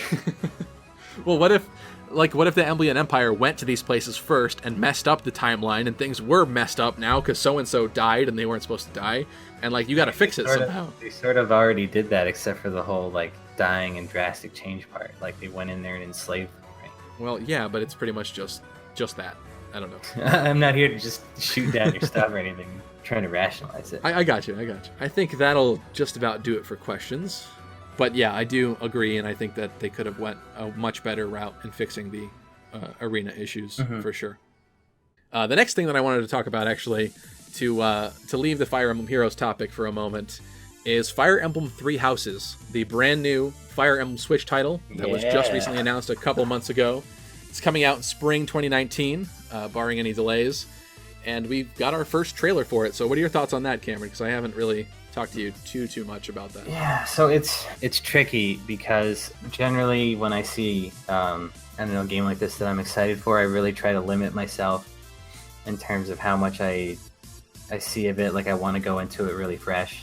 I mean, I did see that original trailer, and right off the bat, you can tell they're definitely trying some new things different from the previous titles, and I'm kind of maybe they weren't implemented exactly the way that I would have personally wanted or thought of, but there were a lot of parallels to some of the things I asked for in the previous podcast that I thought were really interesting. So, and those things would be remind the audience. Yeah, because it's been so long. I think the army thing was the one that really stuck out to me, or at least trying to create the feeling that you are backed up by a lot of people that also believe in the same cause that your blue-haired boy or blonde-haired girl do, or I guess now their hair colors are different, but you know what I'm trying to say. I saw in the trailer that everybody's running with a squad now, or your assumed health pool is the collection of all those other cannon fodder units that are behind the main character of that squad, right? So, and I don't know if that's just for Lords or if it's for everybody, but they're trying to immerse you in the idea that some of these named characters are now leading groups of people. Because one thing I complained about in the last podcast, it felt odd that in all of these different games, you have 30 or 40 characters, named people that were in this so-called army that you were rolling around with, but you only ever saw these 30 or 40. Yeah, they make mentions that they're in a large army with the supply train and the people doing this and that, but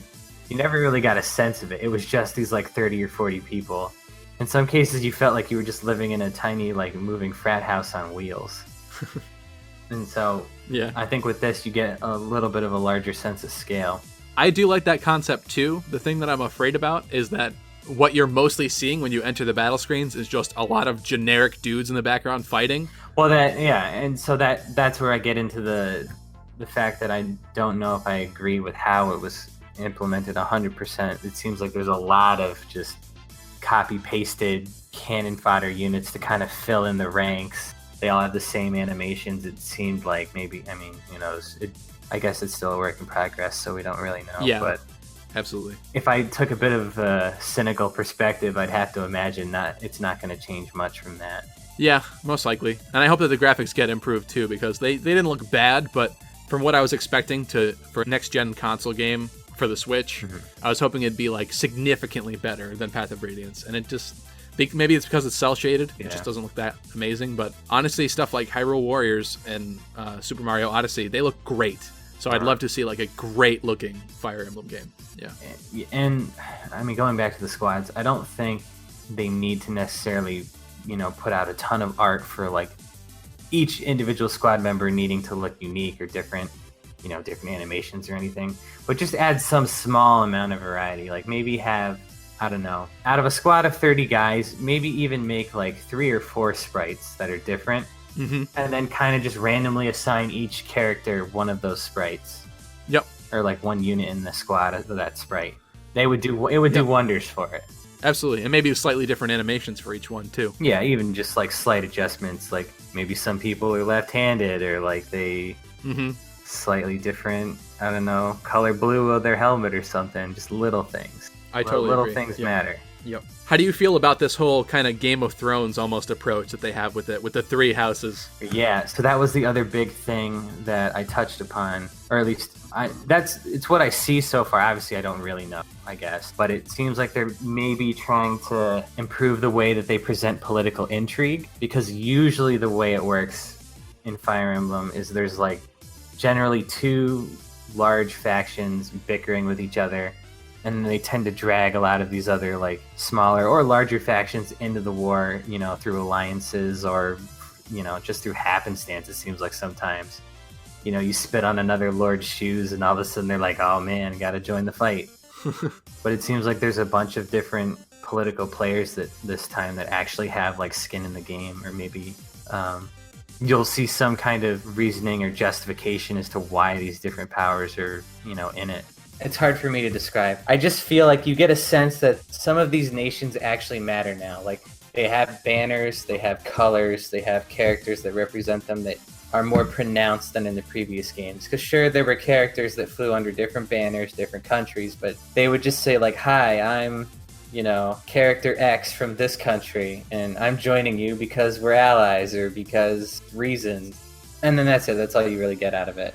Yeah, so you're hoping, or you're feeling like there's probably going to be a lot more depth and, I guess, lore behind each of the nations. Yeah, and that's not to say that you don't get some of that world building through, like, their support conversations, but the fact that you kind of have to do a lot of work to get there, whereas maybe it would help the player to kind of get some of that background info up front through the main story, you know, I think that would be a nice change. So far, I like what I see. I like it too. It's definitely different than what I was expecting. What I'm wondering though is that so often we see that like Japanese culture and a lot of these games like can definitely be inspired by Western culture. So I'm honestly wondering if like the developers like watched Game of Thrones and got like... Oh, you think there's like a direct parallel? Right, yeah, I don't know. I mean, that's just what it seems like with the whole houses thing, the 3 houses. Honestly, if they do, I'm fine with it. I love the show. I think it's well written. Go for it. I mean... You waiting for them to do some Red Wedding stuff in Fire Emblem? Look, don't tempt me, but if they want to go that way, I think it's okay for them to at least try. Whether or not they succeed, who knows? But they're trying something different, so I can't blame them. I don't fault them for it. Yeah. I'm hoping that the new, at least battle formations and that kind of stuff is actually going to add to the game. Like they actually add a little depth rather than just sort of, you know, be like a binary pick this or this for one linear feature. Like, oh, spear formation versus line formation gives you like +1 to defense or something versus +1 to attack. Right. Yeah. Right. And actually have some meaning. But at the same time, I do still want like enough of the classic Fire Emblem in there so it doesn't feel like a completely different game. You know what I mean? Yeah. And there's no real indication yet as to whether the main character is going to be an avatar character. But if they go that route again, I would be okay with it. I just hope that they're not a major force in the story.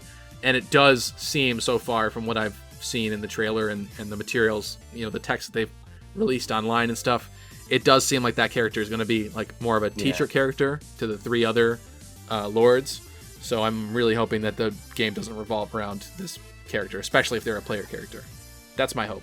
I really hope, mechanics-wise, that they tone down any sort of gimmick they try to apply to like map strategy. What I mean by that is, in some of the older games, like let's go with the rescue mechanic, right? I think rescue was a great option that players had, and It was, yeah. it let you change up how you played certain maps or how you like placed your units on that map. But I don't think that the rescue feature really drove the way that the game was overall played, right? Like a lot of the map strategy did not revolve around you using the rescue thing. Whereas if you look at something more like Awakening, where they had the pair-up system, at first glance you would think, oh, it's kind of similar to rescue. It's just another little gimmick that, you can have units kind of boost each other. You can condense the total footprint that your squad takes so that you can cram them into tighter spaces. But in that game, it seemed like a lot of the play actually revolved around it. Like if you wanted support conversations or to receive certain characters through those conversations, you had to pair them up. And, your play almost completely revolved around pairing up people more than just playing the game, Fire Emblem, right? Did you get that at all? Okay.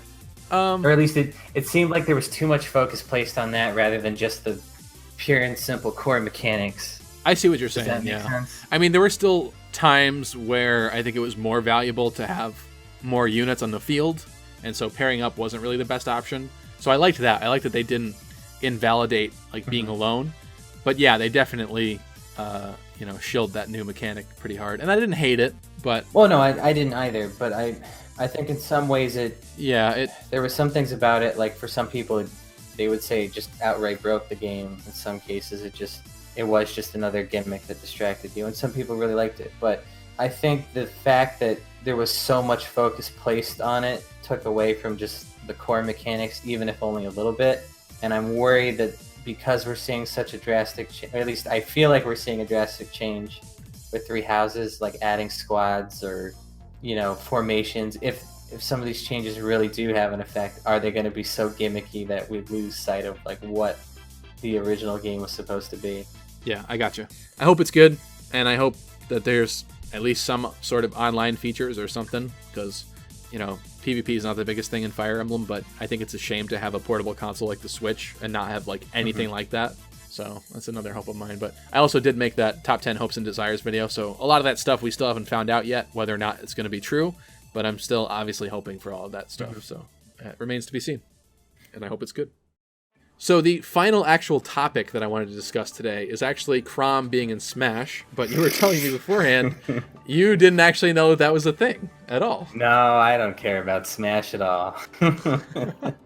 That's funny, because I didn't care about the last incarnation of Smash, because I guess I was just sort of disappointed with some of the choices that they made. But this time around, I'm extremely hyped, and there's only one more thing that I could ever possibly want from it. How am I supposed to trigger the Discord if Chrom's in Smash and I can't tell them he's not? What am I going to do? I don't know. You'll have to come up with something else, I guess. I can understand the people that are upset, because here's another Fire Emblem character being slapped in, another sword user who pretty much looks like everyone else. No, screw them and their opinion. This is a Fire Emblem channel. I mean, yeah, I would agree with that, but I also see it from their perspective. There's a lot of Fire Emblem characters now at this point. There kind of doesn't need to be that many Fire Emblem characters in the game. But personally, I kind of always wanted Chrom in Smash. I played Ike a lot, so Chrom, I think, kind of usurped Ike a little bit. At least design-wise, I really like the design of Chrom and his fighting style and everything. So I was excited to get a chance to play him. And now that that's a reality, I think that's pretty cool. Yeah, now that I think about it, Chrom is just a more sophisticated Ike, whereas Ike is just some kind of like dirt-eating barbarian at this point. At least that's the way I see it. A little bit, yeah. A little bit. Sure. Don't kill me. You're going to get some Ike hate mail. The only other thing that I would want to see in this new Smash, the last thing I'm holding out hope for, is going to be Isaac from Golden Sun. And a lot of you guys know that because I've been tweeting about that. And there does seem to be a pretty popular fan presence in bugging Nintendo for it at this point, so I'm kind of stoked about that. And there's a couple clues that we've gotten, actually, that might hint that there's a possibility of it. So I'm actually really excited, and it finally seems like there is a glimmer of hope that Golden Sun could come back in one form or another. So I'm excited for that. Yeah. But overall, I'm just glad that it's finally Crom's time to get into Smash. Because as that Lucina trailer said, it wasn't his day before, and maybe his time will never die. Stay strong. And well, it's his time now, so I'm glad. I'm happy about that. And to wrap up this episode, usually I kind of wanted to do the waifu thing, and hopefully in the future episodes I have some great people that I would love to bring on as guests for future episodes. So if you guys are excited about that, I'm hoping to do that moving forward. But because we did the waifu game last time with you, I don't want to do that again. What I'm going to do today is actually ask you to kind of quickly, without giving you too much time, theory build one unit that you would love to see in Heroes and kind of give them their stuff and what you think they should have and why. Oh, yeah, so go. Wait. Oh, God. Start with the character. Who do you want to come to Heroes more than anybody else? Okay. I want Hardin or Hadin. Oh, okay, Hardin. Like normal Hardin, because we got super mega evil Hardin. I want regular Hardin. Is it Hardin or Hadin? I don't know. I probably would say Hardin. It's probably Hardin. Sure. Hadin. That's funny. I don't know. He looks like a Hadin. He does actually. Anyway, yeah. So I want the regular one. It's nice that we got the super evil one with his like red Darth Vader armor and all that. But let's go back a little in time. Yeah. So what are you gonna give him? See, he didn't have any standout weapons that I remember. No. So I guess that means we would make a custom one, right? Or at least I think if he's lucky. Look, okay. You know what? I'm the new developer. I get what I want. We're not slapping a silver sword on him or a Wodao. We gotta be creative. Yeah. So are you going sword or lance for him? Oh, actually, that's a good point. I think he might have had a lance. Yeah, I think originally he started as a with a sword and a lance. I think. Let's see. I think it was a silver sword and maybe just an iron lance. He had a steel sword. Steel sword. In the remake, steel sword. Yeah. In Fire Emblem 3, the remake of 1, he had an iron lance and a steel sword. And he could use both. So technically, could be either. But in the update, he has a sword. All right. So sword cav. All right, we'll make him sword cav then.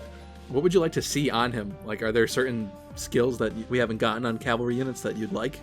See, the thing is, I guess it would have to be cavalry specific, huh? Probably. So yeah, he shows up. Maybe he shows up pretty much like not entirely with cavalry units, but I would want something that like showcases his leadership ability, right? Okay. He's supposed to be like the big bad, or not the big bad, but this crazy smart fighter guy who's holding out in his little fort, and you see him and there's supposed to be some kind of awe inspired, right? Like, oh, this guy's famous. I guess so. I don't know. That's when I first saw him. That's what I got out of it. I mean, he's got some great people in his crew. Yeah. He comes rushing out with Rocher. Violent is one that nobody remembers, but yeah. Sedgar and Wolf were incredible unit. Yeah. So something that showcases his leadership, because people clearly dig him, right? So he definitely. I would say that of all the A, B, and C, or even the weapon, that the C skill needs to be like the primo thing that everybody wants, or like it's what the build should be put around. Anybody can have, I guess, just be a sword cav. We have a lot of sword cav. Yeah. So, like, what specific skills, if you could craft, would earn him a spot on your cavalry, your pony police team, like permanently? Oh, okay. That might. What are we looking at here? Might be a better question. What would I want on my pony police team that I don't already have with the sword cav? Yeah. So, are you still using Xander? I am, and I use him as like a tank character, really, more than anything. Okay. Not the best. So he'd probably replace your Xander, right? Yeah. And I think he is kind of a tanky character, so I'm looking at more of like a defense heavy than res. I mean, that also makes sense character-wise, because pretty much everyone was allergic to magic in the first couple of Fire Emblem games. Yeah, yeah. God. He's honestly looking at his stats right now. He's pretty balanced right out of the box, so he's not like. You know what I would do? I want to see, and this might be kind of controversial, but I would actually include a mobility skill for cavalry. Okay. Kind of. This is theory crafting, all right? Just roll with it here. Okay. I want to see something similar to like flyer formation, or maybe like the utility behind Armor March, if that makes sense. So like with Armor March, yes, they get to go, your armored characters get to go an extra square if they're paired up with, other armors. But the real killer in it is that they can just roll through forests like the regular terrain. I think that is probably more impressive to me personally than just the fact that they get 2 squares. Because they could have just made a skill like Armored Boots or something where like, oh, they get to go 1 square, but they move like infantry. But the fact that they left that little nugget in that you can move through trees, I think is a big deal. Or like with flyer formation or guidance, those kinds of skills, it's not just that you can approach another character from however many squares you are away to the closest adjacent square. You can get to the opposite side of them, or you can choose where to position around them. I think that's a really big deal. I think cavalry might need something like that, but because they already moved 3 squares, it maybe not something that gives as much mobility as like flyer formation. Yeah, I gotcha. Maybe something like Armored Boots or Armored March, where they're allowed to walk through trees, but they can only move the 1 square into the trees. Like they stop at the trees, right? They have the ability to access trees, but they can't go beyond. There's a lot of new anti-cavalry terrain in Arena, and maybe they could help them actually get through that and tackle that better, because that's nerfed them quite a bit, honestly. Let's go back to something like, have like a build, maybe a shout out to the rescue mechanic. Have a thing where they're able to fly to another unit somewhere on the map, or maybe it's like within a cardinal direction or something. Just add a little flair to it, and they're able to like swap or reposition, or just figure out a way to like displace another unit from where they currently are if they're in danger. Okay. Interesting. It all sounds really vague, but maybe that's the way to go about it. Okay, so some kind of a movement skill. Yeah. Is he going to be more of a utility character, more of like a tank, do you think? Like you said, he's kind of like well-rounded, so I guess utility, really. Okay. I mean, he seems like sort of a jack-of-all-trades character, despite what his like red Darth Vader version would have you believe. Maybe he's somewhat intimidating, so maybe his B skill is like chill defense or something like that. Lower than just defense. Something simple for B. Like he's nothing super special. Yep. And I think a lot of like characters that are leadership focused they don't have any crazy personal skills that makes them really stand out. It's more about like the support and utility stuff that they provide to the team. Okay, gotcha. What about his sword? What are you going to give him for a sword? At least like bare minimum. Yeah, so distant counter's definitely out. That's lame. We don't want, even though that's what is expected. I don't know. Just melt down your Hector and throw distant counter on his A. That's not my problem. I got you. Yeah.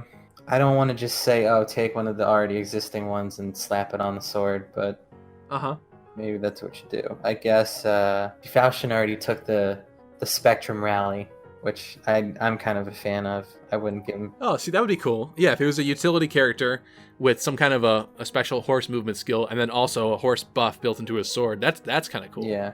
Well, so I guess that does make sense, because the rescue mechanic wouldn't really often be used on other cavs, so it would only affect like infantry or maybe flyers. And just anything lighter than the cav, right? Or I guess, because there's no way to really gauge constitution, right? So... Yeah, not in Heroes. You gotta find some other way to do it. And I think it's really just by, not even weight class, it's by movement type. I would agree with that. They shouldn't be afraid to maybe alter the movement of cavalry. They clearly don't have a problem throwing trenches everywhere. But, there's got to be some way to spice it up. Yeah, I mean, even if, like you said, they had access to forests, at least for one tile, that opens up a whole new realm of possibilities, because sometimes you get stuck with your horses when you're trying to like reposition you need somebody. That one extra square, and you just can't find it. Yeah, absolutely. So that would be really cool, actually. And it's not like horses couldn't normally traverse the woods in literally every other game. It's kind of weird. I mean, they had issues, but they could. The forests in Fire Emblem Heroes have these like horse-shaped nets. So anything smaller than a horse can just walk through them, but as soon as a horse walks through, like it's the perfect shape of the horse, it just catches them. It's out. Gotcha. And then I don't know for his.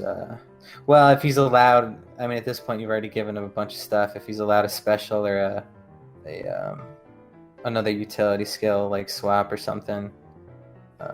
Well, I guess you would have to give him swap to make his C make sense, right? So yeah, give him reposition or swap or something like that.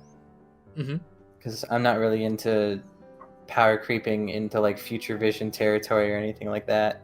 Right, yeah. Yeah, I don't know for the special. I mean, we could just go with the standard special. It doesn't have to be. I would give him a softened version of the Fire Emblem, like the new Marth. What are you talking about? You know how the new Marth has that has the actual Fire Emblem as his special, right? Oh, yeah. I would want something similar again to sort of. It's got kind of like a similar Spectrum Rally effect, but it happens after combat. Okay. If there were a way to like really tone that down, you know, something like that. Maybe make it like something like that. In a special though, that's interesting. Yeah, something where like you activate utility for other characters on the special. So you can kind of choose when it activates, and that's kind of important too, because if you're applying like a hone buff or even like a passive stat like a spur, you don't really get to choose when that happens. It happens whenever whatever's written on the tooltip. So if somebody rolls in with like panic ploy, or you know, even when you debuff somebody and then they get harsh commanded, like there's nothing you can do about it, right? And I mean, you know, in terms of the enemy team, you don't get to choose when that happens. So that allows you some utility in like choosing when that buff is applied. It changes the order of operation. Yep. I like that. Sounds like a cool unit. I don't know. This is too much pressure. No, I think that was actually ended up pretty solid for a on the spot kind of question to ask. Oh, real quick thing too. In Hardin's art, I definitely need to see like the proper mustache. He's got kind of in his Darth Vader art, the mustache is a little bit off, and I just need to clarify that I need to see like the proper mustache. I don't want that garbage that I saw with like Ella Wood's eyes or like. Oh right. You know, so for the artist. Yeah, Gwendolyn's body type with the pencil waist. I need to see like proper facial proportions. I need that curly length of mustache. The rest of it could be done in like MS Paint stick art, but I need to see that mustache. Gotcha. All right. So done by a fairly competent artist. That is one of the better ones. I don't even think that the other ones were incompetent, but it's just the choice. They had to make some safer choices. Sure. I think if I had to pick someone right now, I'd probably go with Brunya, who is honestly pretty similar looking to Sonya for Fire Emblem Echoes. Yeah. And built pretty similarly too. I mean, based on her original stats, pretty low defense, pretty high resistance, and pretty, I guess you could say, average sort of speed. I mean, her speed isn't even really that bad in the original game. So, and I'm kind of over the whole. It's almost like the Arvis family line type of characters, like Julius and all of them. They're pretty slow. They have tanky res, and they also have a ploy as their C. And I don't really want to continue that trend, even though I guess there's probably more space if she's a blue mage, you know, for that. Yeah. But yeah, I don't know. I probably wouldn't go that route. I'd probably like to give her at least pretty solid speed, maybe not the highest speed of the bunch, but also some pretty decent resistance and obviously some solid attack too, because I don't want her to be, hitting like a wet noodle or anything. For a weapon, I would hope to give her Thimble Vetter, because we haven't seen that in Heroes yet, and I love that tome book. Yeah, it's a cool one. As for like what it would do, maybe that would give her a couple extra points of speed so that she's not like busted or anything, and she does get just a little bit of extra speed. I don't know. I kind of see that book as more of like a tankier book, right? Because when I think of it, I think of like you're literally throwing a blizzard at somebody. So you're like weighing them down with like winds and snow. I would think it's more like probably plus res, but like plus res or defense. I see. That makes doesn't sense. really fit with her per se, but yeah. Well, I don't know. So the reason why I said that is because she came with it in her original game. Yeah. She was an enemy character, so you never got to get her, but that was her original tome. Otherwise, like other than that, she had bolting. And actually, if we were to give her that for Heroes, I mean, obviously that would need some serious rebalancing to make that work in Heroes. But that would be really cool if there was a mage character that came out that had an attack that could do 3 tiles away. Maybe for reduced damage or something like that. But the way Heroes works is then that's their only attack, so I'm not quite sure how to make that good. Yeah, But I do think it would be interesting to get into some cool territory with units where we do have a mage that can attack at a different range or something different is going on with that. So, yeah, either bolting or Fimbulvetter as her weapon. I'm not entirely certain what I would pump into that, as an extra stat boost or extra effect, but something, maybe Desperations and Fimbulvetter or something like that. That would be really sweet, really solid. So if any IS devs are listening right now, here's a little theory crafting idea to kind of make that work, right? If you want to throw bolting into your game, maybe, and this adds a lot of complexity, but you put Flora in this game, and I read the tooltip on her weapon. It's a paragraph, so you clearly have no problem now writing paragraphs for your tooltips. So try to explain this one. You have a 2-stage weapon. Bolting, where the first stage is just your standard basic, like, I don't know, Thoron Tome or whatever the heck passes for a whatever color book it is, right? Base, just vanilla, basic attack stat, range 2, call it a day. And then to get your range 3, you have to meet some other condition, like this character's stat X needs to be buffed to this threshold, or debuffed to this threshold, or kind of like the link skills, you need to have like a support skill applied to them, like rally or something, like a movement skill, in order to activate that phase 2 of the book, which then turns it into the range 3. That's interesting. Yeah. Like it requires more like multi-character interaction and allows you to have weird effects like that. Mm-hmm. I like that. Just a thought. That's pretty cool. For a C skill, I'd probably continue the trend like with Ishtar. Maybe I'll give her one of the odd or even waves. I'm not sure entirely what she would probably give, but I think from a team building perspective, it'd probably be pretty good if she gave people defense, to help out the other probably, frontline or physical units in your team. That would be solid. And as a B skill, doesn't really matter whether it's, if Desperation isn't in her book, that would save some fodder. You could leave it blank. Not all characters have all the skills. That's true. Although a lot of the better characters we get nowadays have a pretty full kit right out of the gate. But yeah, something like that. But I'd love to see Bronya, and I'd love to see some of that stuff that we haven't gotten in the game yet. So that'd be awesome. I don't think that my Harden would have an A skill. I think you could just throw whatever. Yeah, he's got a plus res plus 3 A skill. No, just like not. It's blank. Fill it in, I guess. Okay, he's got a crazy special and a C skill already, and the sword's probably, Yeah, but you see, you're like trying to balance it, and they don't bother doing that anymore with character kits. I don't think that's true. They just give you like 90% full kits at this point. Yeah, I guess for the good units. That's true. Well, you know what? You can definitely tell who's going into the gold pool and who's going into the silver pool at this point. They don't even. I guess it's fair. They don't even try in that regard. Is Harden getting? Is your character that you just theory crafted getting demoted to 4 stars? Oh God, no. Yeah. See. But yeah, man, that's a cold reality. That's too real, my dude. Although, that would allow you to plus 10 them easier. That's a cold shower I was not ready for. And with that, we're going to wrap up the podcast. Thank you guys so much for listening. I hope you enjoyed it. If you want to let us know any topics you'd like to hear us discuss in future episodes, be sure to leave them in the comment section down below. And yeah, thanks for coming back, Cameron. Hopefully next time we'll grab another guest in here and have a triple threat occurring or something like that. I'd be excited to do that and to discuss more about Fire Emblem Heroes and stuff. Thank you guys so much, and we'll catch you next time.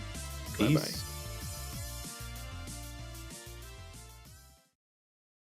Bye-bye. What is it? Special fighter skill? Yeah. My dude. All right, let me take a breath. Let me get some words in here. Jeez. I think there's... hold on, let me choke for a second. Did you die? No, I did not die. Okay.